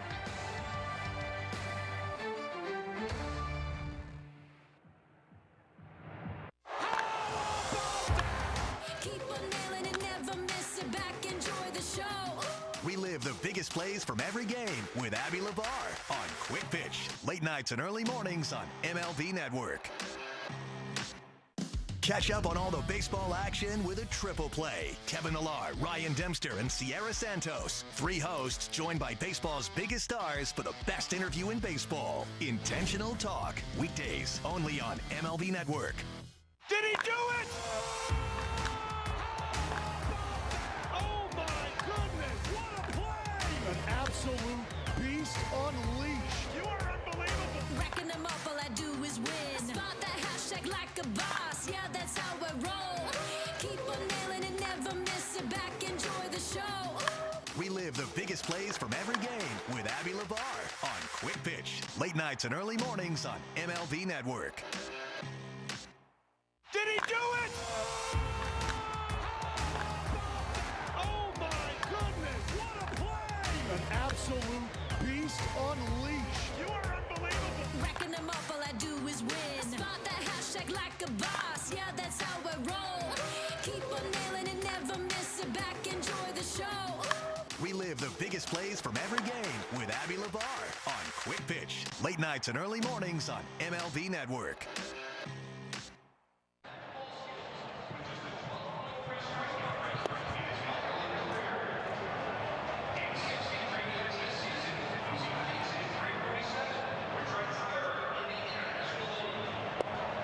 .16th for the final Bark on the Park season, benefiting KC Pet Project. Fans who purchase a theme ticket for themselves and their dog will receive a mystery hot dog derby plush toy for their dog. Visit Royals.com/bark for tickets.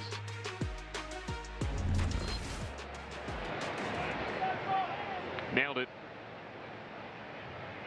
Jonathan Bolin's into the game, trying to keep the deficit at 1.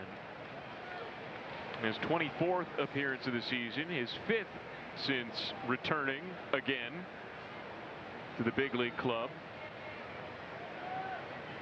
Now, he has been really good since he came back up too. He's thrown 4 2/3 scoreless and hitless innings. since he rejoined the team in Detroit at the tail end of August. Big guy, 6'6", 250, mid-90s fastball. He likes to sink it, slider, curve, change. He gets the bottom third of the Angels lineup. O'Hoppe, Peraza, and Teodosio. And he gets O'Hoppe swinging. 1 up, 1 down for Bolin with a K. And by the way, when the Royals get 10 or more strikeouts, you save big. Get a free 24-pack of Price Chopper water the next day at Price Chopper. So with Bolin's strikeout and Schreiber's lone strikeout and Bergert's 6 Ks, that is 8 strikeouts from Royals pitching. Short hop pick from Garcia. So smooth. He makes it look easy. 2 gone. Keeps playing like this, he's going to be wearing a gold. There's no doubt about it. That's a short hop pick. Top spin, only reaction position, and just had plenty of time because he knew the ball was hit hard, and he uses that powerful arm. We had a nice conversation today about his infielding and the way he's practicing and making his plays, and you know, he talked a lot about his arm and how blessed he is to have an arm like that, because it gives him an extra half a step sometimes, and you know, coming in on balls that he's been doing this year have been brilliant. Look at these numbers here. Outs above average, defensive run saved, fielding run rate value. What the heck is that? I've never seen that before. The right-hand column is the one that matters more. Yeah, right. First, Yeah, right. tied for first. Yeah. Yeah, that's a Gold Glover right there. Yeah, I mean, he's certainly earned it. He's solid at the hot corner.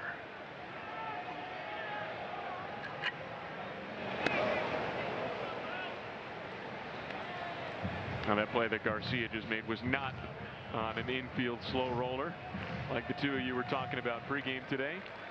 That was a hot shot.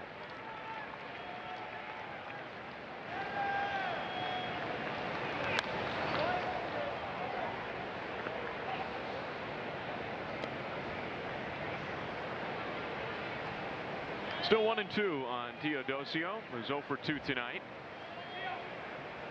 Got a taste of the big leagues last year. Played just about 30 games this year now. That's off the mound. Adam Frazier scoops up the carom, makes the play, and Jonathan Bolin buzzes through the Angels on just 10 pitches.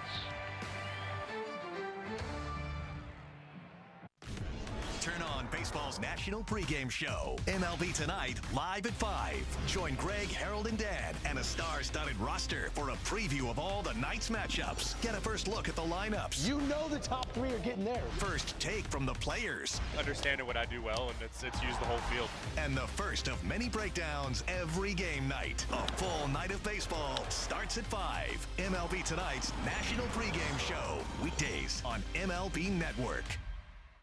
San Diego's a dangerous team. Man, they have enough talent to run the table. Every game here is like a party. Manny Machado walks it off! Fans are also playing a part. They're affecting the game. Fernando Tatis Jr., electric! The team that we got in there, man, we're ready to compete. We're ready to handle the unfinished business that we have.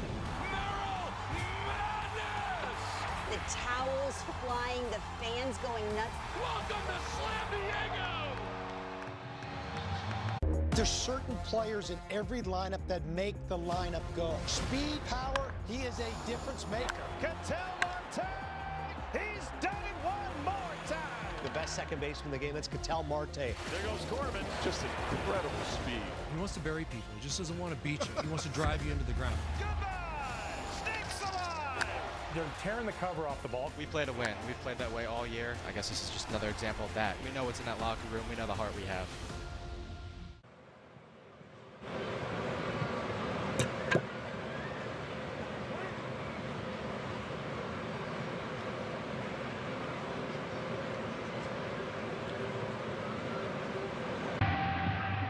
Elevate your Royals experience with a 2026 season ticket package. From traditional plans to flex memberships, there's something for every Royals fan. Enjoy premium benefits, exclusive discounts, as well as special events.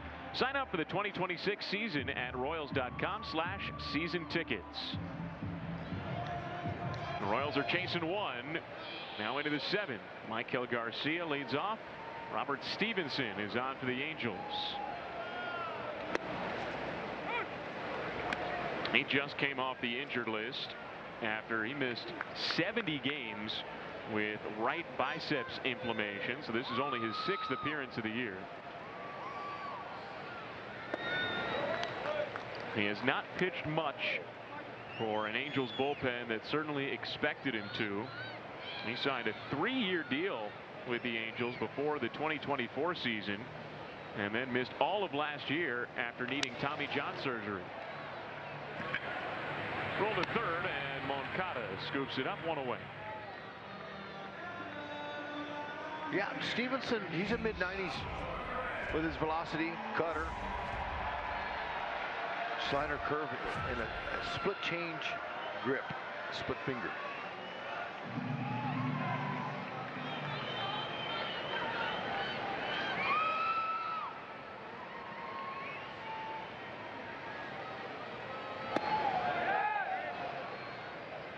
Salvi holds, ball 1. It was a pretty frustrating thing for Stevenson too. He'd finally come back after his Tommy John surgery, missed 13 months, came back late May, but only 2 appearances before he was back on the injured list with the biceps injury. Man, yeah. Well, he signed the contract just in time, didn't he? Certainly helps you breathe a little easier. Oh man, I'll say.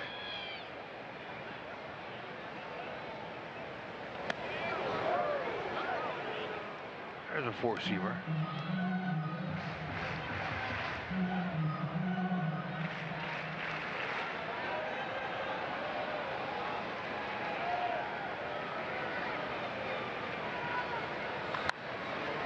Over the bag and fair. That's into the left field corner. Salvi chugs for second. Taylor's throw. Renjifo's tag. Salvi safe.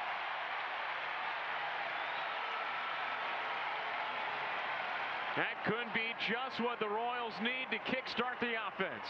But did Salvi trick him with his head-first slider or what? But they want to take a look at it.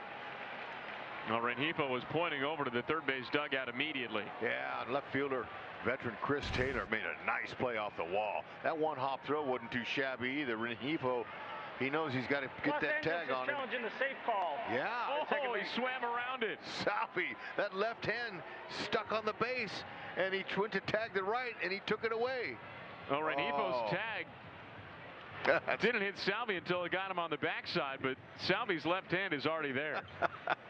That is so creative. Very nice. Look at him. And they call that the swim move. Yeah. How about that? Just take it away. Whoops. Missed me. His hand was on the base when he did tag his hip. Well, it didn't look like he lost his belt. You hear what the fans at the K think, watching it on Crown Vision. After review of the call in the field, it's confirmed the runner is safe. The challenge will lose their challenge. Call is confirmed. It is a double. That is a milestone double for Salvador Perez. His 625th career extra base hit. Now tied for third most in Royals history with Royals Hall of Famer Frank White. 33rd on the season. Man, that's beautiful. That ball went right over that bag, but Taylor, like I said, got a good kick off the wall and nearly threw him out. Salvi exits for a pinch runner. Tyler Tolbert now carries the potential tying run with his legs. Royals down 3-2, bottom of the 7th.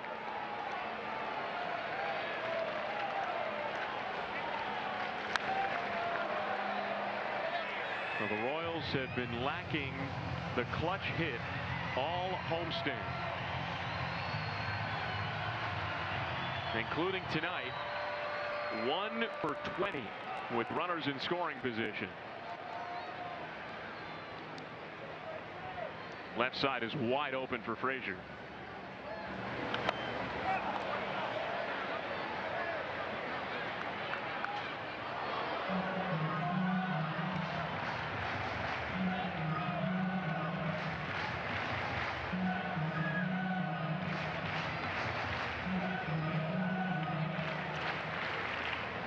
Adam Frazier has had clutch hits against the Angels before. Just think back to last year in Anaheim. The 9th inning go-ahead 2-run homer. And there's another clutch hit. Adam Frazier delivers. Here comes Tolbert. The Royals have tied it in the 7th. An RBI double for Adam Frazier.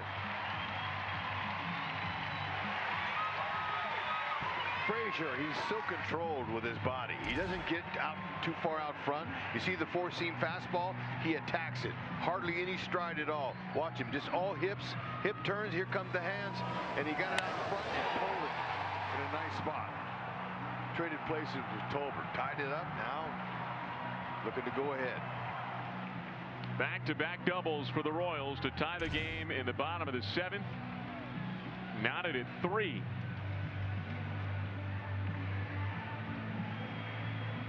It's Barry Enright, Angels pitching coach. There's nobody warming up in the bullpen right now for the Angels.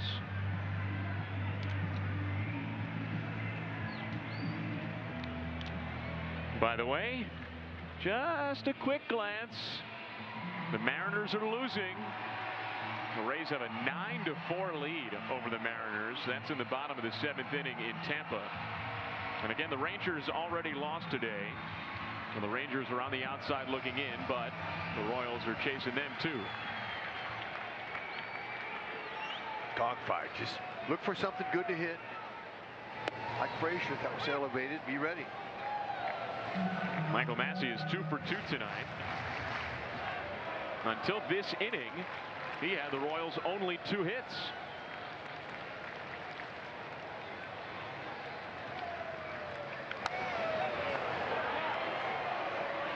That's out of play, and now 0-2.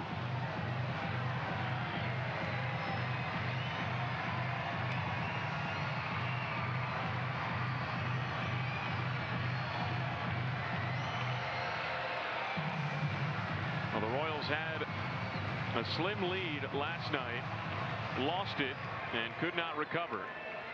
They had a slim lead tonight, lost it, but they've come back to tie it.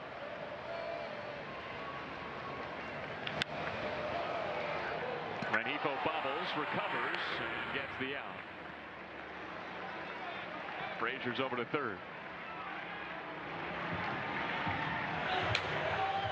And now with the game tied, Lucas Erceg starts to throw. Be the difference maker, Gags. Here we go. Look for something. That fastball at 96, good hittable pitch. Stevenson's liking his cutter.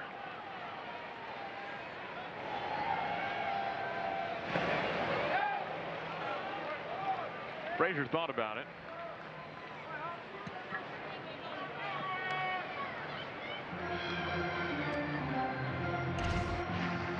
Oh, Hoppy, he's got his nose right down there on it, and he's trying to smother it.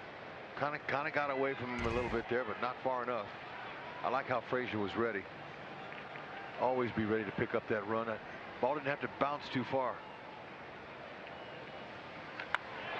Lays to right at Joe Adele. Good sound, wrong spot. Well, the Royals tie it. Salvi with the double and the swim move. Frazier, the clutch hit.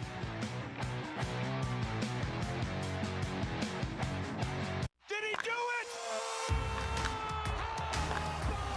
Oh my goodness, what a play!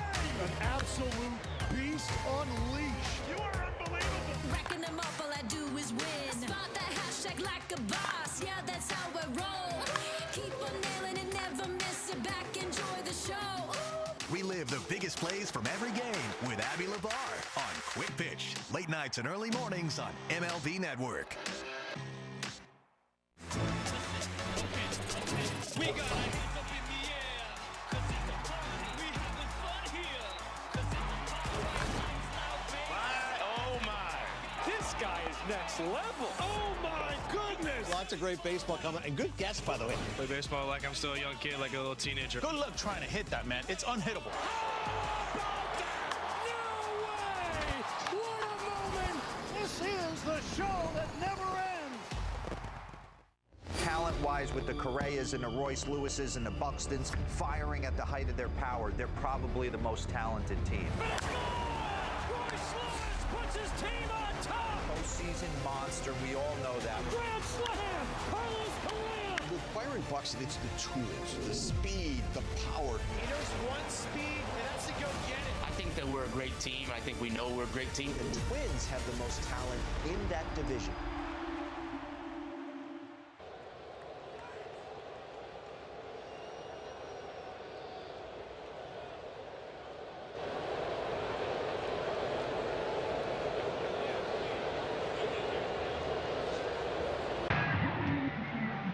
All tied at 3. Now to the 8th inning in Kansas City.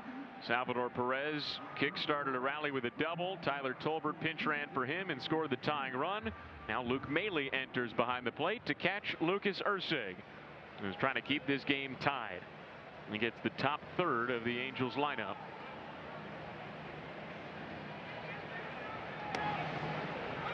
Boy, too bad that Caglione didn't get underneath that ball there he hit. That would have given us a nice little 2-run shot. Yeah, no kidding. Hang with him. He gets under that a little more. That might have been a splash. Oh, man, big time. He hit hard. Erceg, 97-mile-an-hour fastball. Pretty consistent with that velocity. Hard slider, hard change.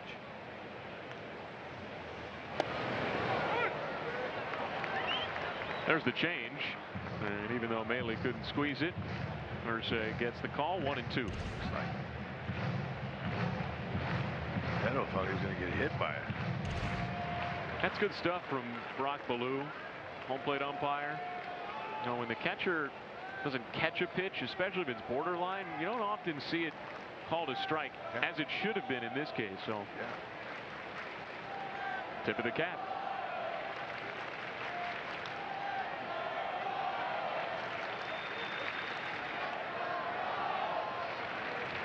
And now a pitch comm issue. So here's a message from your local Kansas City Honda dealers. Now's the time for a great deal on a new Honda. Visit your local Kansas City Honda dealers today.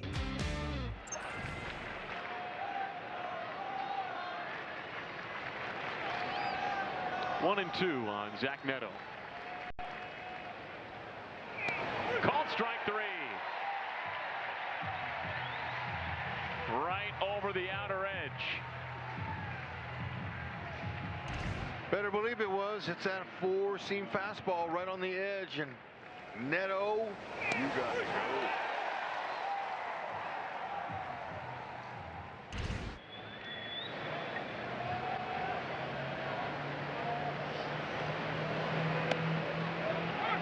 There's strike 1 on Yoan Moncada.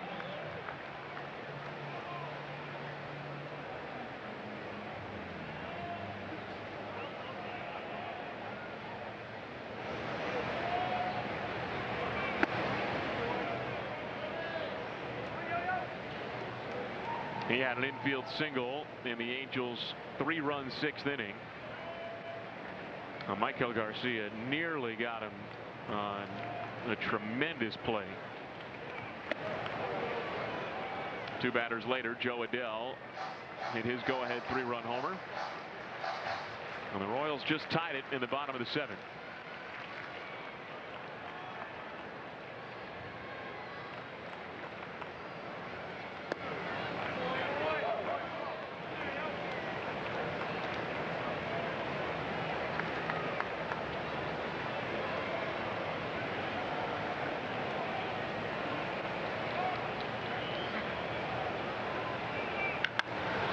Ripped to right, and Yastrzemski can't grab it. It's off the top of his glove.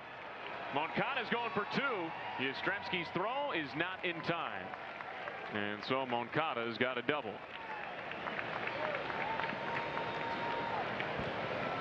He was sitting on that pitch, that's for sure. 113 exit velo, he tagged it, and good thing he didn't get underneath it. Yeah, it's great effort there. Those balls that are hit on the line right at you over your head are the toughest. Almost made the grab. That took off on him. You can understand why with the exit velo. So potential go-ahead run in scoring position. And now Taylor Ward is at the plate. He and his 94 RBIs. 6th most in the American League. And oh, by the way, Joe Adele is on deck.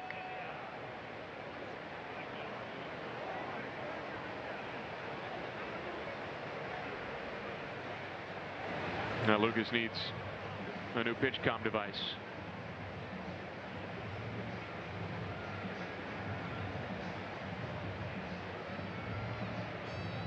Okay, Joe Adele's made a difference in game 1 and now in here in game 2.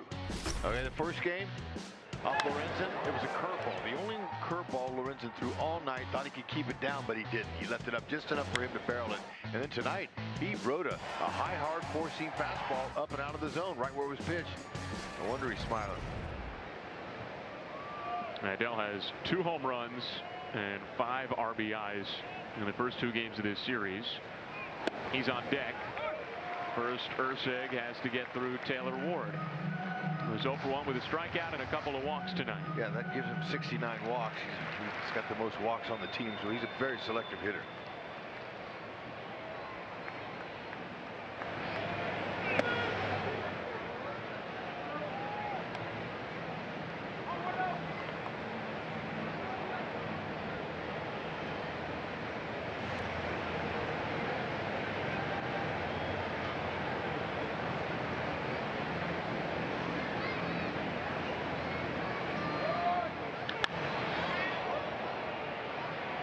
Crack to right, and Yastrzemski has it lined up. Moncada heads for third, and he gets there with a slide.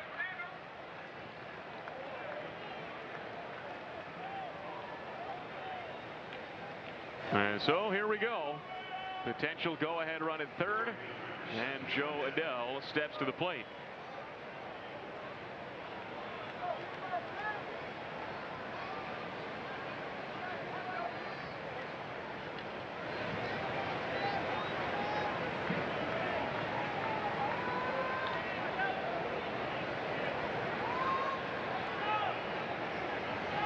He now has 89 RBIs after his 3-run homer in the 6th.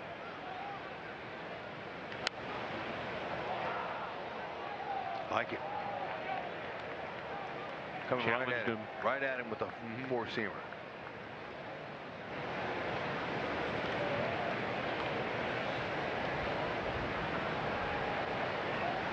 Tied at 3 in the 8th.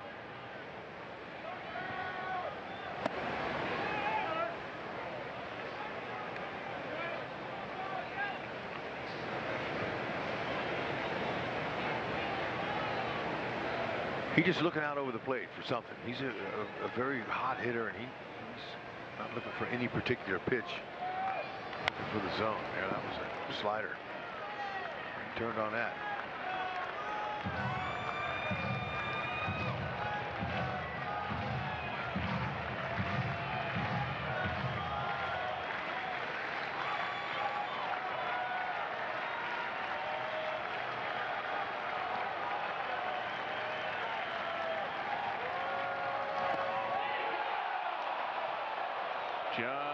Just a bit outside.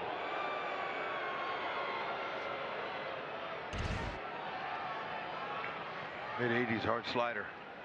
Bailey did all he could to make it look better.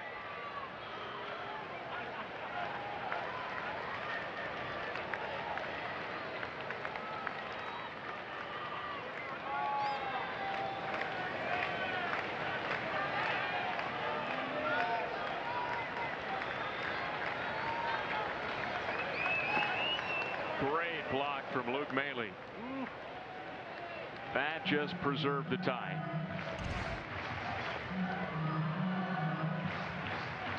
Yeah, see how he quickly threw those thumbs out. Get that glove down. Can't afford to give him one there.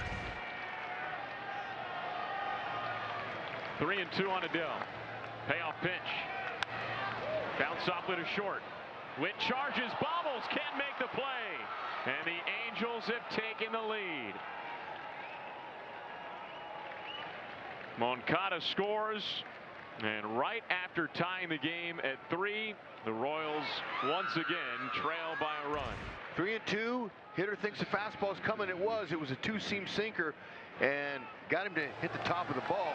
Junior, you know, he usually makes these plays, but when it hits the dirt and stays down and takes a hop, watch it. Watch, it's going to kick towards the third baseman a little bit there, and they're going to award him a hit.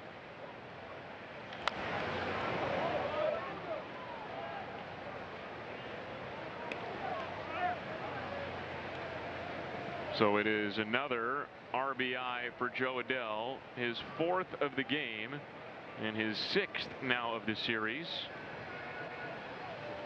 and his 90th of the year.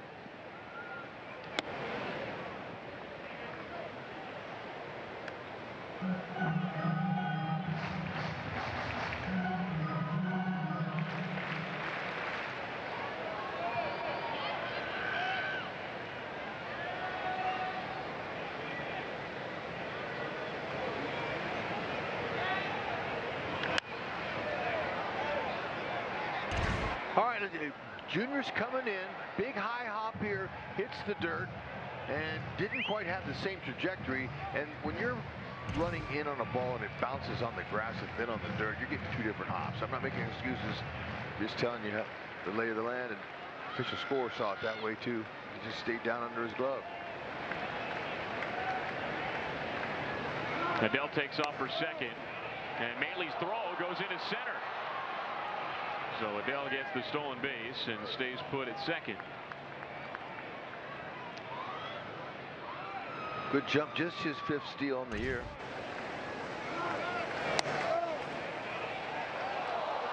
They took out Chris Guccione. Yeah. And almost hit Adell.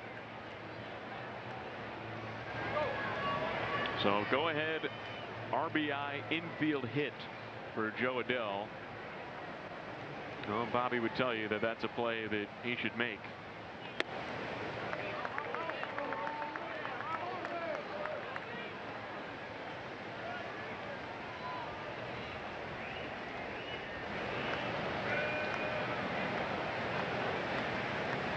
Now full on Rengifo. And that gets away. And Adell goes to third.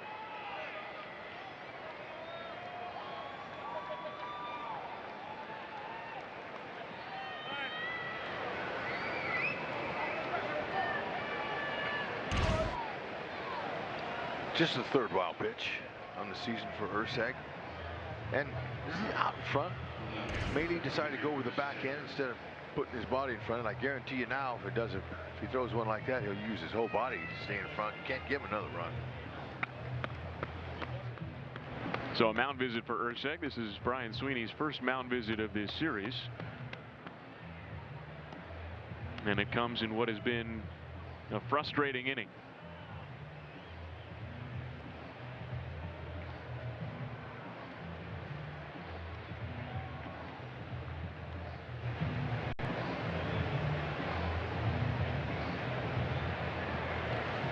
Can't let them cross the plate again. Gotta get this guy here. Got to keep it at 1.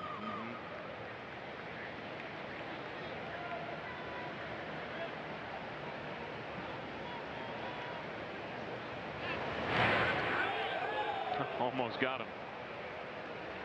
Little more accurate throw, they might have.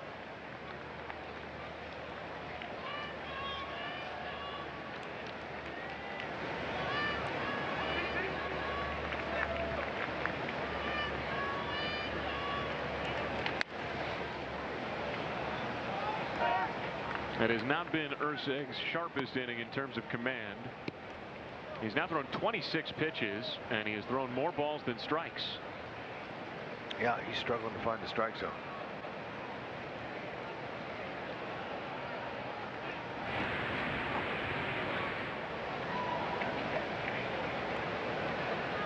Throwing close to 30 pitches tonight. In all likelihood, takes him out of play for tomorrow, should the Royals need him.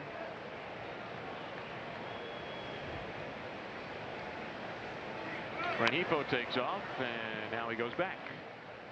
He was getting a little extra after the 2 disengagements. Yeah, you know, Chris Taylor, he's a veteran hitter.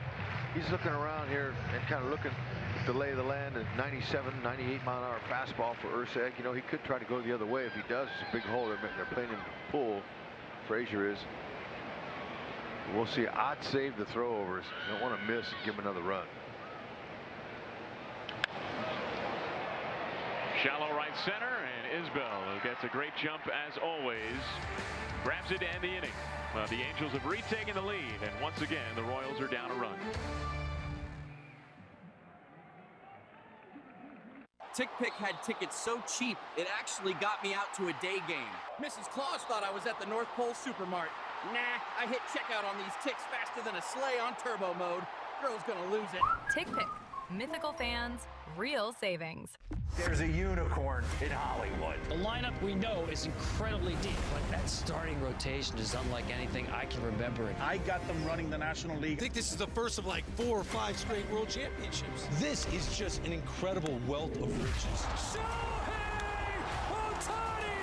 He's in a world of his own! Strike 3 swinging. It's a dozen strikeouts for Tyler Glasnow.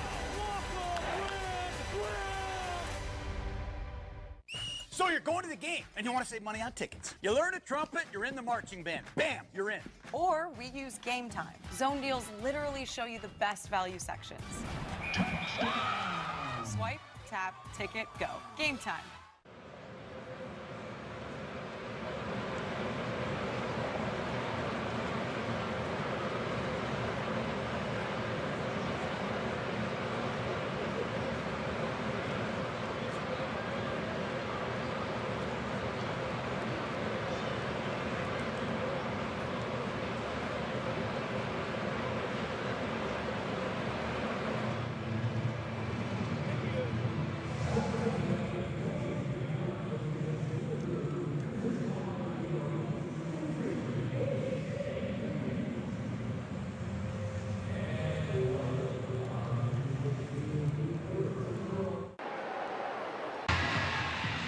Royals Ballpark Experience Tours offer you the chance to deliver the game ball, install first base, watch batting practice from the field, even turn on the fountains, or get a pro photo after fireworks on the field. Book now at royals.com/experiences.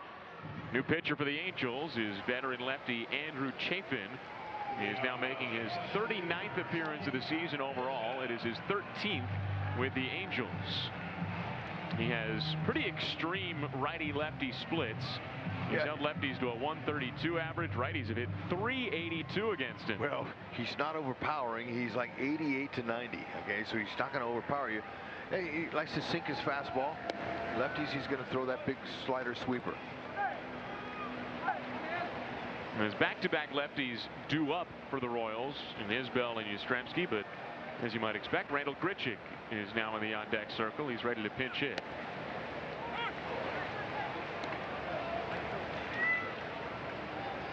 So it's up to Isbell to get on to start the inning with the Royals down a run once again.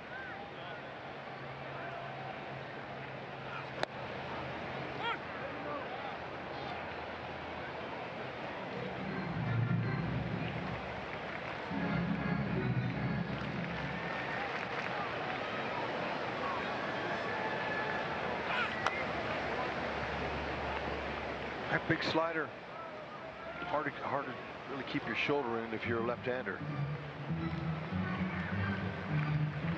He's been flipping that curveball and those sliders up there for a long time now. He's been with the Cubs, the A's, the Tigers, D-backs, Brewers. He's been around. He was with the Nationals to start the year and got traded to the Angels. Joined the Angels along with Luis Garcia. And we saw Garcia on the mound for the Angels last night.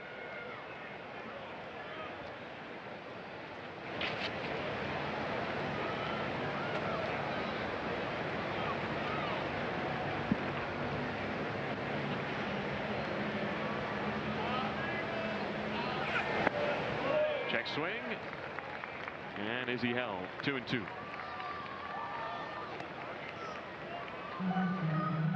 He helped plate the first 2 runs of the night.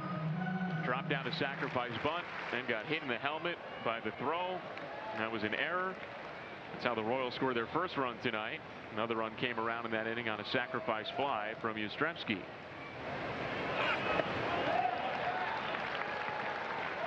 All right. Being patient. Needing a base runner.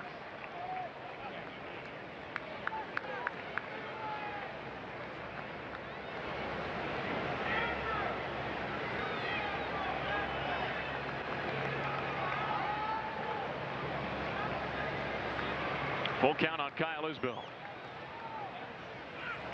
And he takes ball 4. There is a leadoff walk in the late inning of a close game.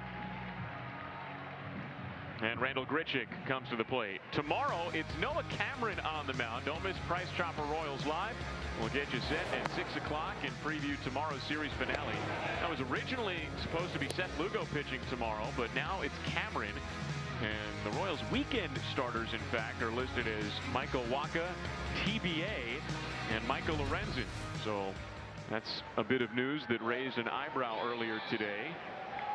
The conspicuous absence of Seth Lugo's name. We'll find out more. Randall Grichuk goes after the first pitch and puts it in the air. The wind plays some tricks and sends it toward Joe Adell. So after the leadoff walk, Grichuk makes a pitch hit out. And now Bobby Witt Jr. gets a crack at Andrew Chafin.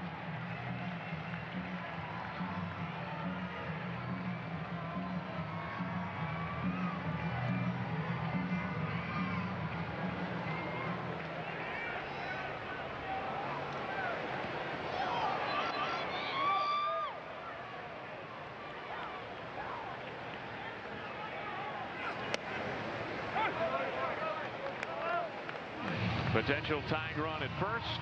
Potential go-ahead run at the plate. The Royals lost last night, trying to even this series at a game apiece.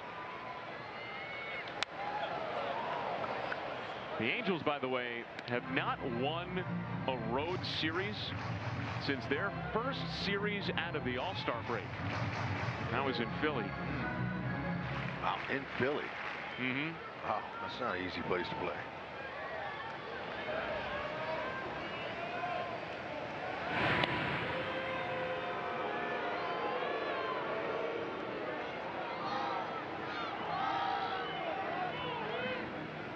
(0-2) Junior. He's just looking to not overswing here because he can. Chafin's going to give him something, some kind of a waste pitch, maybe a changeup. So just don't overswing. That's in the dirt.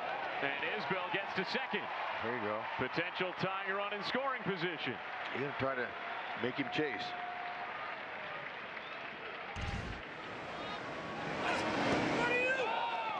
Pitch, no chance. And that's what you're doing. You're a base runner, you're looking, you know, a guy's throwing a lot of breaking balls, off speed, change up stuff. You're looking for a ball to advance out. A good secondary lead, too. Yeah. Same here, too. Peek at those. So he chases the pitch in the dirt that time. And O'Hoppe completes the putout. So Chafin is hoping that right-handers get themselves out. Pretty much what that was there.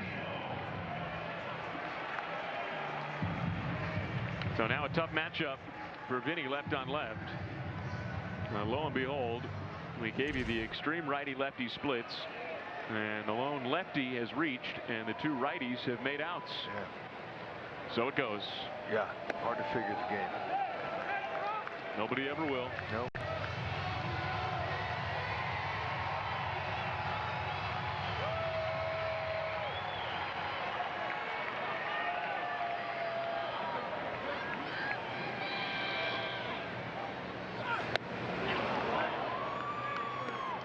Big swing.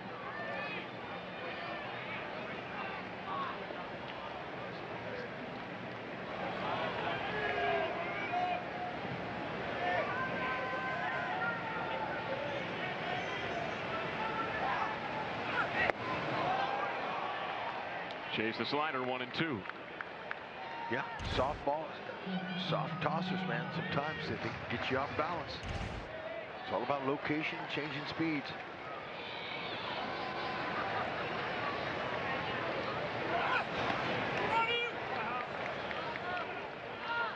Royals are definitely going to see that guy tomorrow, Kyle Hendricks.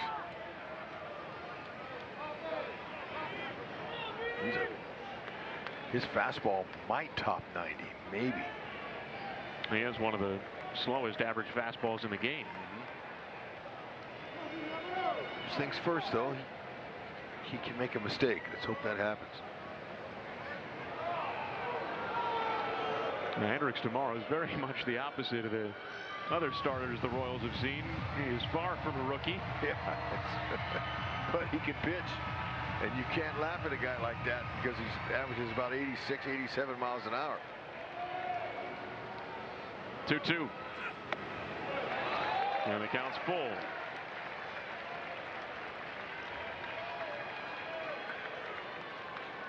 I don't think he'll want to face Garcia.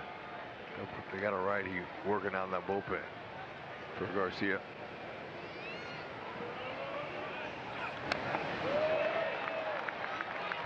Just got a piece of it. Pressure pitch after pressure pitch. Tense time of the year, too. 24 games left, including tonight. And the Royals need all the wins they can get.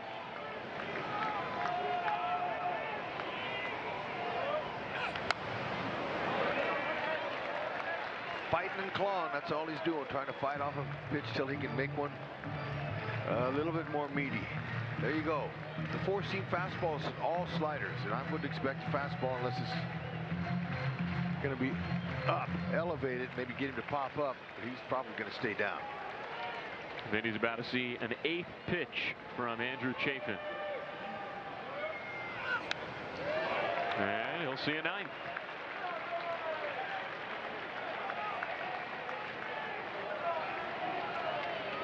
A nice classic confrontation we got here. That was off the plate, just enough.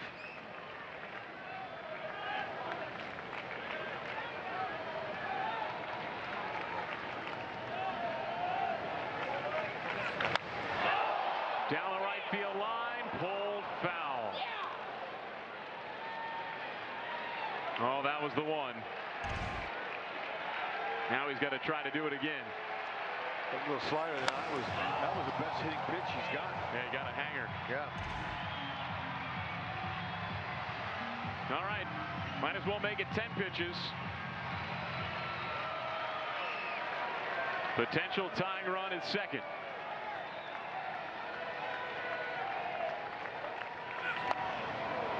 Dribbled down the line, foul.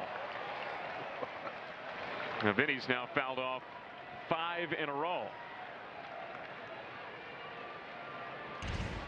Oh, he's just doing everything up there to stay alive. Like it. Thought he could have got an infield hit, but didn't stay fair.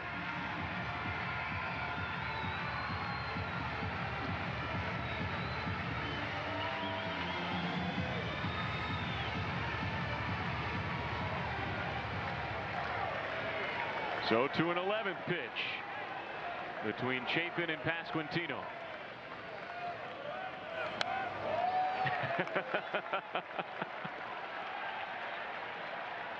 That's it. He's fouled off 6 in a row. Yep. Win it. Usually a hitter stays around that long, he ends up hitting it hard somewhere. Let's hope that nobody catches it. Well, with that kind of hair from Chafin, have to expect a tumbleweed to roll between them.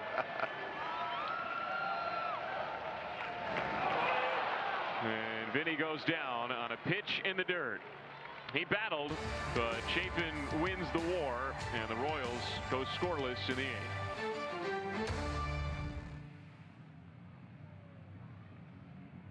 This tiny home trend, not for me. Now this is more like it. The same goes for my footwear. So I went hands-free with wide fit Skechers slip-ins. Just step in and go without bending down or touching my shoes. Wide fit hands-free Skechers slip-ins. I'll give you this brand new electric vehicle if you can prove to me you know your finances. How many subscriptions are you paying for? Just 3. You sure? Let's download the Rocket Money app right now and see if you're right. It's actually 21 subscriptions, which is costing you around $370 a month. The app is telling you all this? Rocket Money shows you all your expenses in one place and even helps you suggest a budget based on your past spending. Don't worry about the 21 subscriptions. You can cancel them right within the app. It'll even try and get you some of your money back.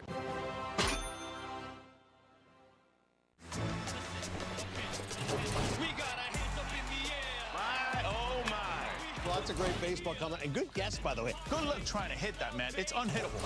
This is the show that never ends.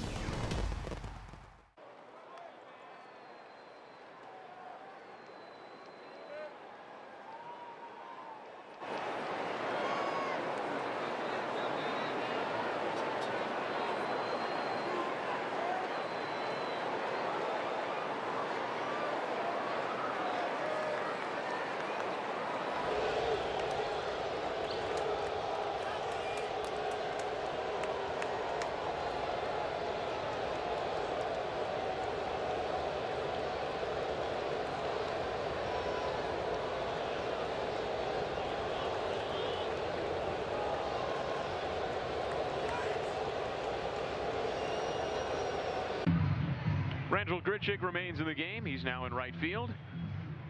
And Taylor Clark is on the mound. His 41st appearance of the season. What's been a really good season for Taylor. See that 175 opponent's average. A sparkling strikeout to walk ratio. That's what he's done since the All-Star break. He has been fantastic. Heart singer, mid-90s. Likes the cutter. Slider change.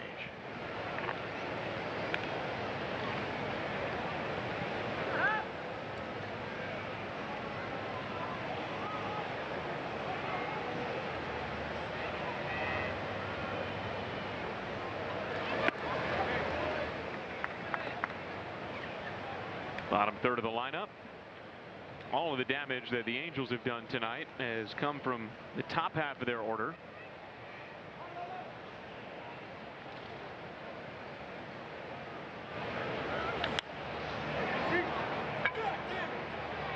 Popped up. Oh, Hoppy's a little frustrated. And Garcia's got it for the first down.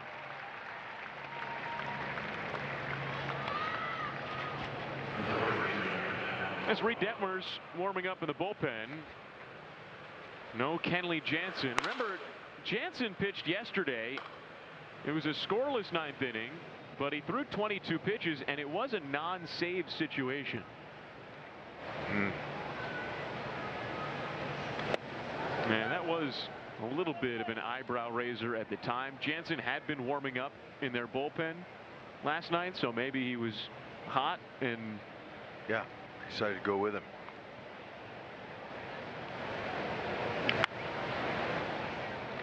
Garcia charges and makes another smooth play. 2 down.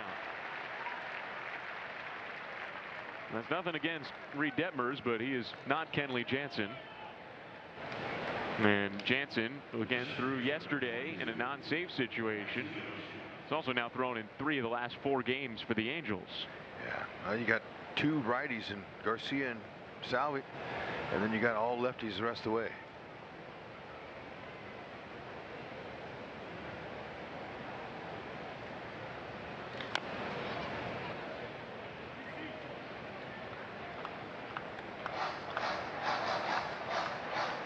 It's Garcia, and then it's Luke Maile in that spot. Oh, that's right. After he entered. And then Frazier would be due up third.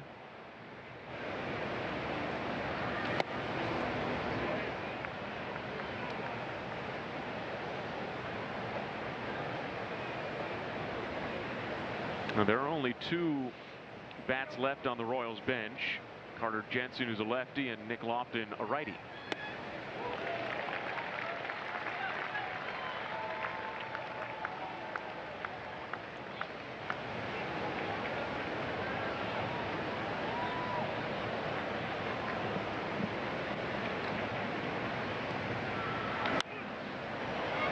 Popped up.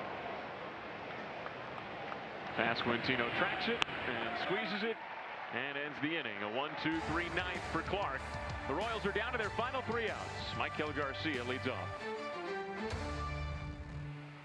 Never clean your gutters again with LeafGuard. LeafGuard's seamless design keeps leaves, pests, and sediment out while directing water away from your home, preventing wood rot and foundation decay, giving you peace of mind that your home and family are protected from water damage with the industry's premier maintenance-free gutter system. Call 844-6LeafGuard right now for 75% off installation plus $200 off your purchase.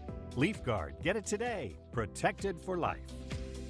Introducing baseball's all-new national pregame show, MLB Tonight, live at 5. Join Greg, Harold, and Dan and a star-studded roster for a preview of all the night's matchups. Get a first look at the lineups. Everything looks good right now for the Yankees. First take from the players. I'm just excited to put any pair of cleats on. And the first of many breakdowns every game night. A full night of baseball starts at 5. MLB Tonight's national pregame show, live at 5 Eastern on MLB Network.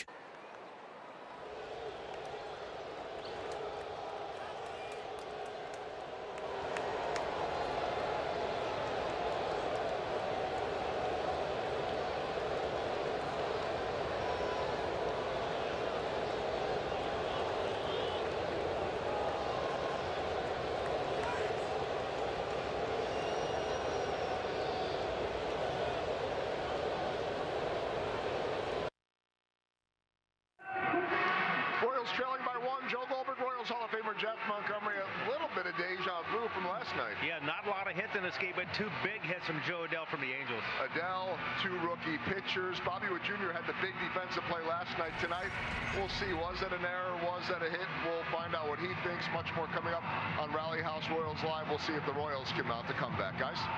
If they do, it will not be against Kenley Jansen. You see him not on the mound. He's in the dugout, and Reed Detmers is on the hill for the Angels.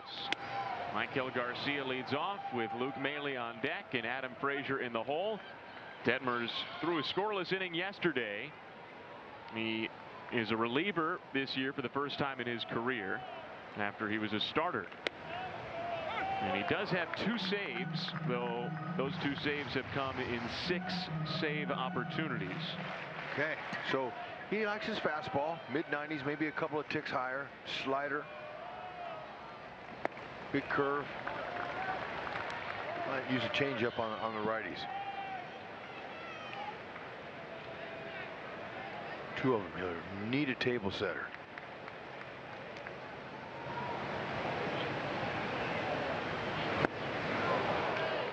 Garcia is 0 for 3 tonight.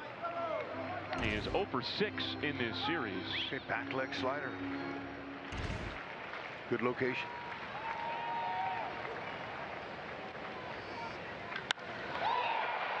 Into right center, and Teodosio makes a sliding grab. He did not get the best read off the bat, but he was able to redirect well. Oh man, you know that's a 4-seamer hit hard. Too bad. Couldn't find a gapper for that. Nice play. Stayed with it. Crosswind doesn't make it any easier. Nick Lofton is pinch hitting for Luke Maile here. Would have thought maybe Lofton would pinch hit for Frazier to avoid the left on left.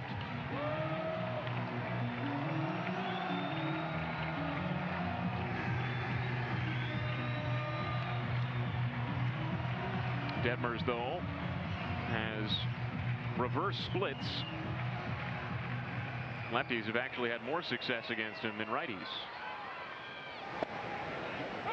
So Lofton replaces Maile and takes a strike right at the bottom of the zone.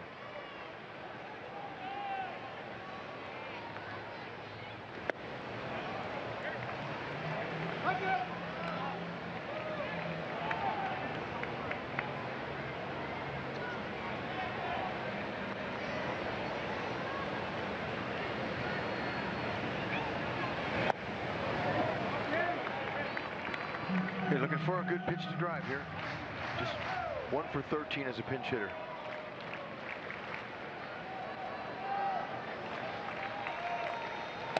Ooh, that was it. This also does mean, by the way, that should the Royals tie it and force extras, And we'll see Carter Jensen make his catching debut. First things first. Called strike 3. And Lofton is down looking.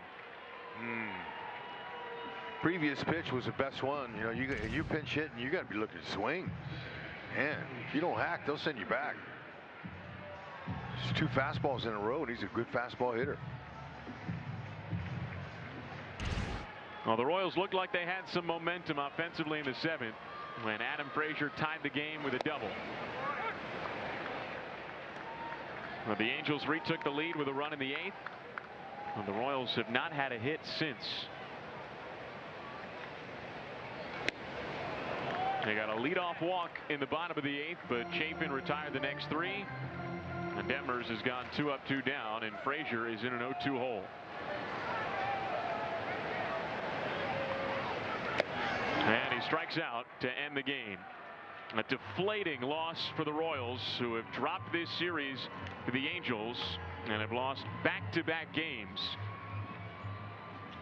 And so the Royals, fighting for a playoff spot, now dropped to 70 and 69, just a game over 500, and they hope to salvage this series tomorrow evening. Final score: Angels 4, Royals 3.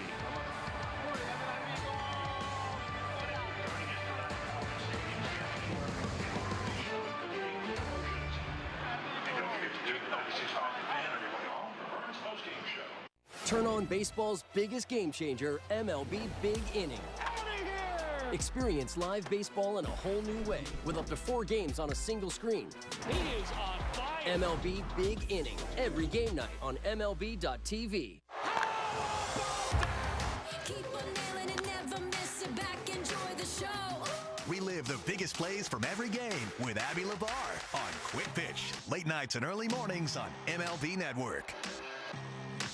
Did he do it? Oh my goodness, what a play! An absolute beast unleashed. You are unbelievable. Racking them up, all I do is win. Spot that hashtag like a boss, yeah, that's how I roll. Keep on nailing it, never miss it back, enjoy the show. Relive the biggest plays from every game with Abby LeVar on Quick Pitch, late nights and early mornings on MLB Network.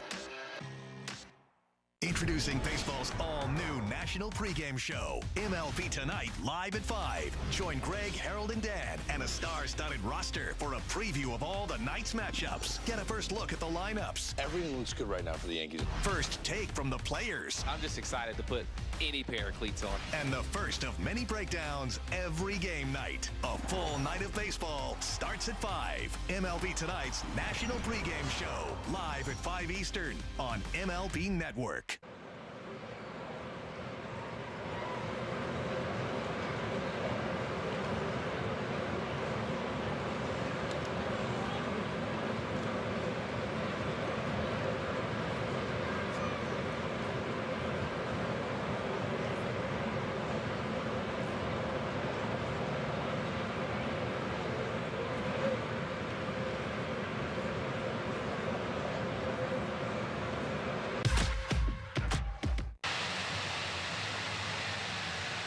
Well, there were flashes of good tonight with another solid Ryan Bergert start and some clutch doubles in the 7th, but ultimately, Hud, at a critical point of the season, this is a deflating loss to the Angels. Oh, without a doubt. They'll have to find some way to come out of it, and the only way they can is to come out tomorrow, and they better have their hitting shoes on, and it won't be easy against a soft-tossing pitcher, veteran Kyle Hendricks, excuse me.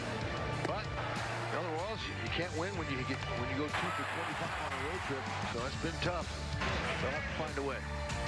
For our director, Steve Kurtenbach, producer Kevin Cedergren, associate producers Al Broughton, Greg Jansen, Sean Van Beesler, Chad Wimberly, producer of Royals Live, John Harvey, and for my broadcast partner, Rex Hudler, I'm Jake Eisenberg. Thanks for joining us at Kauffman Stadium. Stay tuned. Rally House Royals Live with Joel and Monty is next. We got our hands up in the air. Oh my. Lots of great baseball coming, and good guess, by the way. Good luck trying to hit that, man. It's unhittable. This is the show that never ends. Off Base is in a brand new format. Join Lauren Gardner and Xavier Scruggs as they explore all the baseball buzz across social media, pop culture, and around the majors. The Off Base Podcast, all season long, only on MLB Network. There's certain players in every lineup that make the lineup go. Speed, power, he is a difference maker. Ketel Marte, he's done it one more time. The best second baseman in the game, that's Ketel Marte. There goes Corbin. Just incredible speed. He wants to bury people. He just doesn't want to beat you. He wants to drive you into the ground. Goodbye, Snakes alive. They're tearing the cover off the ball. We play to win. We've played that way all year. I guess this is just another example of that. We know what's in that locker room. We know the heart we have. Introducing baseball's all-new national pregame show, MLB Tonight, live at 5. Join Greg, Harold, and Dan, and a star-studded roster for a preview of all the night's matchups. Get a first look at the lineups. Everything looks good right now for the Yankees. First take from the players. I'm just excited to put any pair of cleats on. And the first of many breakdowns every game night. A full night of baseball starts at 5. MLB Tonight's national pregame show, live at 5 Eastern on MLB Network.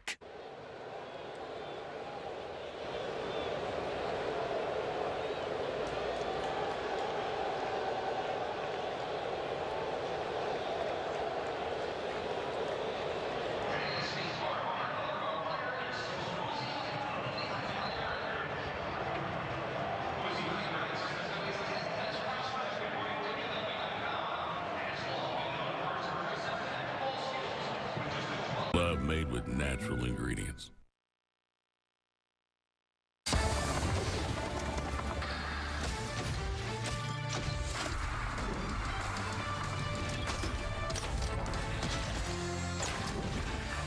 Another tough one at Kauffman Stadium as the Royals offense stays ice cold. Those 3 runs, not even as good as they look. Hey, you'll take the runs any way you can get them. And they were handed a couple of gifts. They needed more. 4-3 is the final, as they will now need to try to find a way to avoid a sweep here at home against a team that is playing the role of spoiler. Welcome into Rally House Royals Live. Joel Goldberg, Royals Hall of Famer Jeff Montgomery. I'm not sure at this point of the season that there are a whole lot of silver linings in anything that happened tonight. Bottom line, streaks happen in baseball. The timing of them can really be meaningful. In this case, it is 3rd straight game with just 4 hits. Sunday was Tarek Skubal. The last 2 games, Jeff Montgomery, rookies. Yeah, this is very unfortunate. This is a time of year when you really have to be playing your best baseball. And if you look at the 4 elements of this game, you got starting pitching, relief pitching, defense, and offense. Really, starting pitching is the only one that you would say was above average tonight. So it was just a tough way to play a team against the LA Angels, a team you really should beat, a team that's under 500, a team that's essentially now just in that spoiler role. Let's start something right now. There are going to be people that say, which you can say whatever you want, that the Royals have overlooked them. The Royals aren't overlooking anyone, but they've gone cold at the absolute wrong time. And so there's no offense, which means the margin for error from a pitching standpoint means that you can't give up home runs to a Joe Adele, and that's what happened tonight. If your offense is doing what it should be doing against those rookies, it's not going to hurt you that much. Although, as you often say, best play in baseball, unless it's against you, the 3-run Jimmy John. Well, Joe Adele is an outstanding player. He's not had a great career, but he's having a great season. And when he comes up in situations like we saw tonight, you don't want to let him beat you. Unfortunately, he did. Same thing last night, 6th inning. Got a curveball last night from Michael Lorenzen and changed the scoreboard in a hurry, just like we saw here this evening. And he is expected to be a big-time player, and that is what is happening. And he's only 26 years old. So, I mean, this is a guy that really it's not a surprise that he would have the home runs that he has. And the one last night went 454. This one just 418, but 3 runs. And even with that, I mean, the Royals were still in this game. I don't think by any stretch of the imagination they felt like they were out of it, and they almost got out of this. Official score gave him a hit on this, and I understand it's not the easiest of plays, but I'm going to take my chances on Bobby making this 9 out of 10 times. I saw it as an error, maybe not, whatever it is. I think it's a play Bobby's going to say he needs to make. Well, it's a play certainly he needs to make, and I think Lucas Herseg, after he delivered a pitch, got the ground ball. I think he felt like he got out of that inning, and unfortunately, it did not end up in being the third out of the inning led to the run scoring, obviously the go-ahead run, and a run the Royals could never recover from. I'm not going to put this loss on Bobby in that defensive play. He makes it almost every time. There's a reason why he is a Gold Glover. And I'm not going to put this one for the second night on the pitching. This one has to be on the offense. Now, Bobby can shoulder some of the blame on that. He went 0 for 3, was hit by a pitch, caught stealing, grounded out with a runner in scoring position, struck out with a runner in scoring position, and you could see that across the board for the offense. Well, and this is unfortunate because we've seen this during spells during the course of the year where it seemed like everyone seemed to go into that funk or that cold spell at the same time. We just got to hope this is not going to be an extended situation where you sit for more than just these 3 or 4 days that we've seen here as of late. There'll be a lot of, that's it, the season is over. No, there's plenty of baseball left, but the window keeps shrinking and shrinking and shrinking, and that's a great point by Monty there that just got to snap out of this thing and get back to playing winning baseball, get back to more offense. That was not the case once again in this one, and Mac Quatrero talking about it. Yeah, I mean, we didn't put up enough runs. I mean, we know that. We had some opportunities. There was a good opportunity there. Izzy did a nice job laying down the bunt after the single and the walk. We got the error. We get 2 there. You're hoping for a big inning, especially coming around through the top of the order, but didn't happen. They made some pitches. Salvi sparked us there in the 7th, and Frazier with the big RBI. It just wasn't enough. Your confidence level in Schreiber than you Extremely confident. Extremely confident. Della, I mean, he's a tough hitter, but 2 nights in a row now. What was that for you guys, and especially tonight when it's a 3-run? Well, both nights he gives them the lead, so it's a huge blow both nights. What did you just think of their starters' stuff just throughout the game facing him today? Yeah, his stuff was good. I mean, we knew he's mid-90s. He's got good changeup for right-handed hitter or for right-handed pitcher. Slider was fine. He's got good stuff.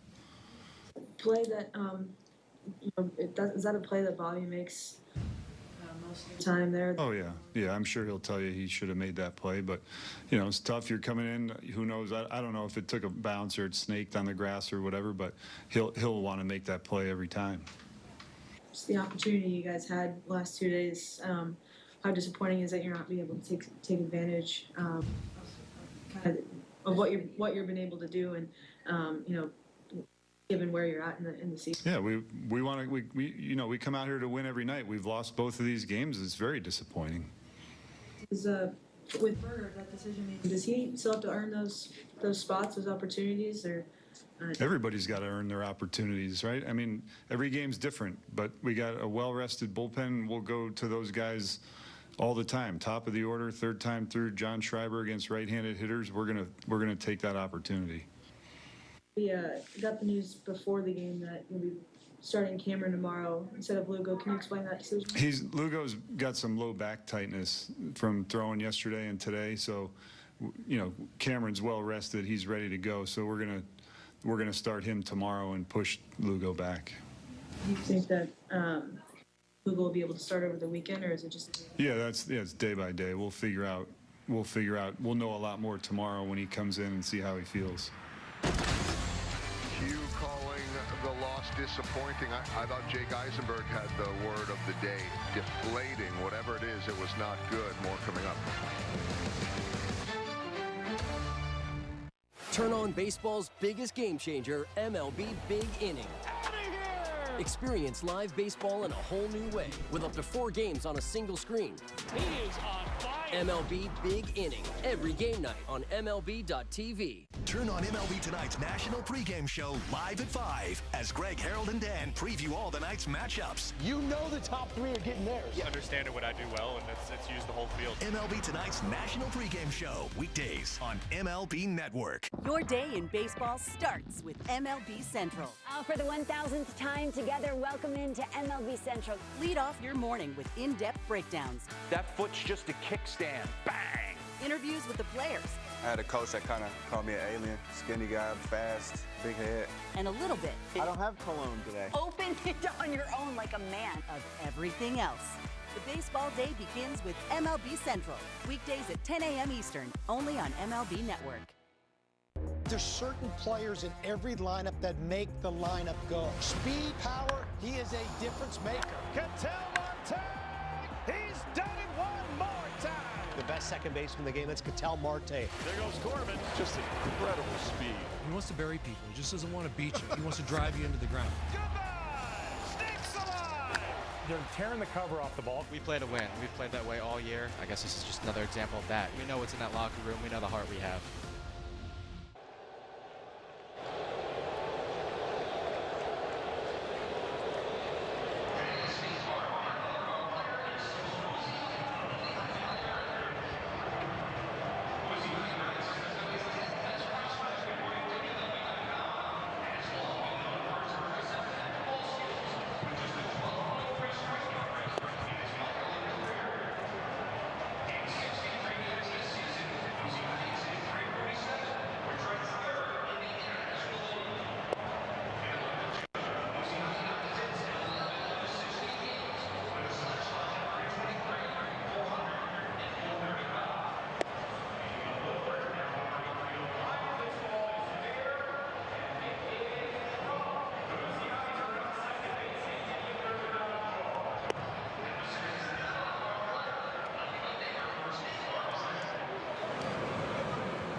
Royals Live on FanDuel Sports Network is brought to you by Rally House Kansas City. Your city, your house, Rally House. And by Menards. Save big money at Menards on all your home improvement needs. Back to Kauffman Stadium, and the constant over the last month plus has been the rookie Ryan Bergert, who has pretty much been the same thing every single time since coming over in the Freddie Fermin trade. I would guess, Monty, the only thing he maybe loved back is a little bit more distance tonight. Yeah, and I think that's one thing that he will kind of eventually get into. We talked about his ability to get deeper into ball games, but he had some strikeouts tonight. Had the 6 strikeouts tonight, so probably ran his pitch count up a little bit. Had 3 walks, which I'm sure he's going to be disappointed in with regard to those 3 walks. We'll take a look at his outs. Had a really good sweeper going tonight. Always gets that 4-seamer for some fly ball outs, and then had a couple outs on that slider as well, one of them being a strikeout. So 4 of his strikeouts on that sweeper, 1 on the slider, 1 on the 4-seam fastball. So nice variety, nice mix for Ryan Bergert. And every time he goes out there, you feel like you're going to get a pretty similar outing, and we saw that once again tonight. Yeah, I think if you look back at it, I mean, 19 pitches in the first, there was a walk, no damage. 9 pitches in the second, so he gets right back in it. 23 and 24 in the third and fourth. Those 47 pitches. Came back again, though, with 8, and then the leadoff walk in the 6th inning. Got to figure that he had at least one batter. Once he walks that leadoff man, Q makes the change to a guy that is so reliable. It's been a tough night back-to-back for John Schreiber. Well, it has, and I think, you know, we heard Mac Quintero's comments about Schreiber. He has that matchup. He's going to go with it again tomorrow night if it comes around. And most of the time, we've seen Schreiber being so locked down on stranding those inherited runners. Unfortunately, tonight, that was not the case, because after he came in for Bergert, who would walk the leadoff batter, there was a base hit, and then the home run. So it's just an unfortunate night for Schreiber. Ryan Bergert is the first pitcher in Royals history to record at least 5 innings and allow 2 runs or fewer in each of his first 6 outings with the team. Guessing he wanted to go a little bit longer, though, than the 5+. Let's hear from the rookie. Wasn't super efficient tonight, you know. Thought I made some good pitches, got out of some situations that I don't like to find myself in, but yeah, it wasn't the cleanest, but I feel like I battled pretty well. Is it just the walks you're talking about, the jams that they put you in? Yeah, for sure. You know, I hate walking guys, you know. It's free 90 feet, and just not something I want to do. So. To be able to keep the game, and help you guys keep the lead there, just what did you make of just their ability to deal with those walks and still keep the team in that advantageous spot? Yeah, I mean, I think it's good, you know. It's nice to see myself get out of those situations, but obviously you don't want them, so. Joe Adele, the hero in this one. 3rd straight game with the home run matching a career long. More coming up. I'm Mike. And I'm Lori. And this is our Tip Tech story. There are certain things you can do in a house that will last for the ages. TimberTech decking is one of those things. It was an obvious choice for all of the things that we wanted: appearance, durability. It was a no-brainer. We love the TimberTech product so much that we had to do the railing as well. With what we've experienced with TimberTech, there is no other choice. It's that good. Meet Jack, an ordinary guy with an extraordinary pair of pants. Introducing the Jet Setter Tech Pants by Jack Archer. Crafted for comfort, stain and water resistant. The Jet Setter Tech Pants by Jack Archer. Shop now at jackarcher.com/TV. Catch up on all the baseball action with a triple play. Kevin Millar, Ryan Dempster, and Sierra Santos. 3 hosts joined by baseball's biggest stars for the best interview in baseball. Intentional Talk. Weekdays only on MLB Network.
Epic trails. Royals fans, don't forget, FanDuel Sportsbook is coming to Missouri. Soon you'll be able to bet on all your favorite teams and all your favorite sports, all on FanDuel Sportsbook. All right, let's go back to the 3rd inning in this one. A little small ball, and hey, you lay down a good bunt, you might get a little bit of help. Yeah, I got to like that. I was interested to see what is going to happen. The Royals end up getting a couple runs in this inning. Potentially could have been maybe a bigger inning, but got the sac fly here from Yaz, and love to see Cags get on the board. He had walk. I really like that 4-pitch walk that he was able to take. But Salvador Perez with Menard's big money play got that double 7th inning. Got the Royals another run. And an historic double as well. Look at the swim move to get in there by Salvi. They celebrate with the backstroke, but that is a front stroke of a move, nimble by the catcher, who makes history by tying Frank White with his 625th career extra base hit. So next extra base hit will move him into 3rd place. Nobody, I don't think, is going to catch George Brett, and he's got a ways to go to catch Hal McRae as well. Nice job after that by Adam Frazier to not get in the pinch runner Tyler Tolbert. Hey, if it was going to be that easy, they could have left Salvi in. Well, they could have, but they didn't know it was going to be like that. And after the double by Frazier, Michael Massey hit a ball right on the screws, so the second baseman would have been another run. Unfortunately, that was not the case right at the second baseman. Well, since you mentioned Massey, he looks pretty good, doesn't he? Yeah, had a couple hits tonight. One was a really nice base hit, and Caglione, he had the 4-pitch walk, and he had that ball in the 7th inning a line drive to the right fielder. So he's looking much more comfortable this time around, even though it's only one game, but he's looking a little more disciplined at the plate for me. Yeah, he had gone hitless in his return from the IL August 25th, now hitting in 6 straight games with a .450 batting average. As for Bobby Witt Jr., I had a feeling we would hear from him tonight. Most players, certainly leaders, are going to step up in front of the cameras after something goes wrong. Let's just get on the record here. Great that he doesn't get charged for an error. Maybe that's good with the Gold Glove. Not great maybe for Lucas Ursig in the ERA. But putting all that aside, it's a scorer's decision.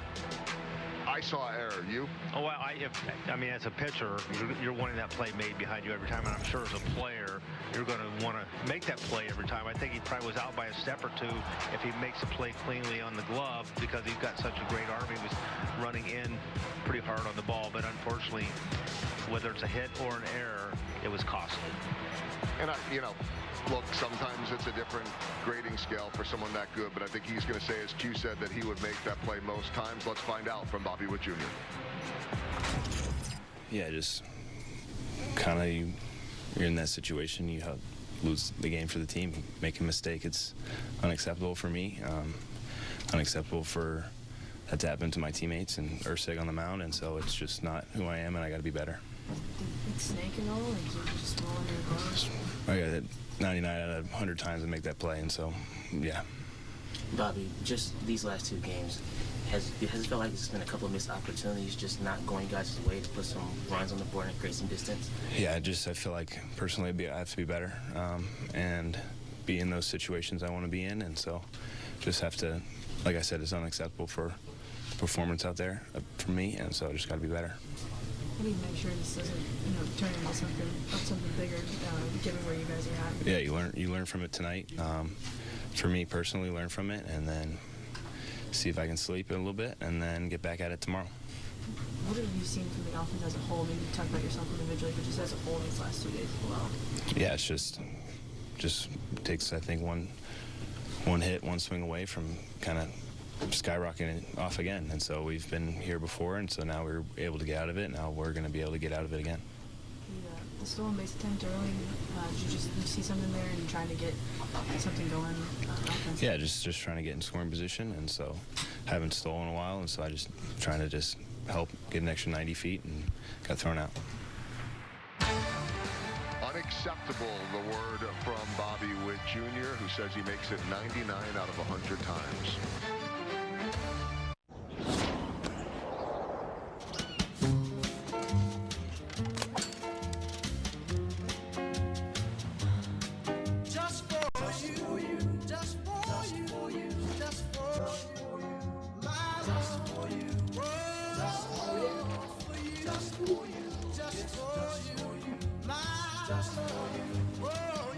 Through Hims, you can get treatment for weight loss, ED, and hair loss that's made just for you. I'll give you this brand new electric vehicle if you can prove to me you know your finances. How many subscriptions are you paying for? Just 3. You sure? Let's download the Rocket Money app right now and see if you're right. It's actually 21 subscriptions, which is costing you around $370 a month. The app is telling you all this? Rocket Money shows you all your expenses in one place and even helps you suggest a budget based on your past spending. Don't worry about the 21 subscriptions. You can cancel them right within the app. It'll even try and get you some of your money back.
on Road Trip England.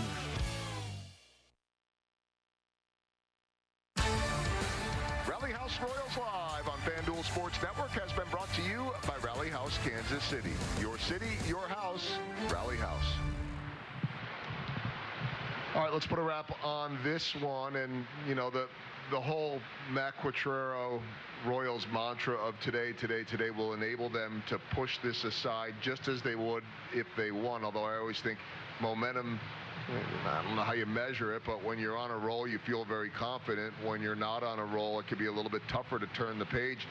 And Bobby Witt Jr., I'm glad that he saw it the way we did. Not that we need the validation, but it was shocking to me as I went down to right 6-3 and realized that he didn't come up with the baseball. He's not perfect.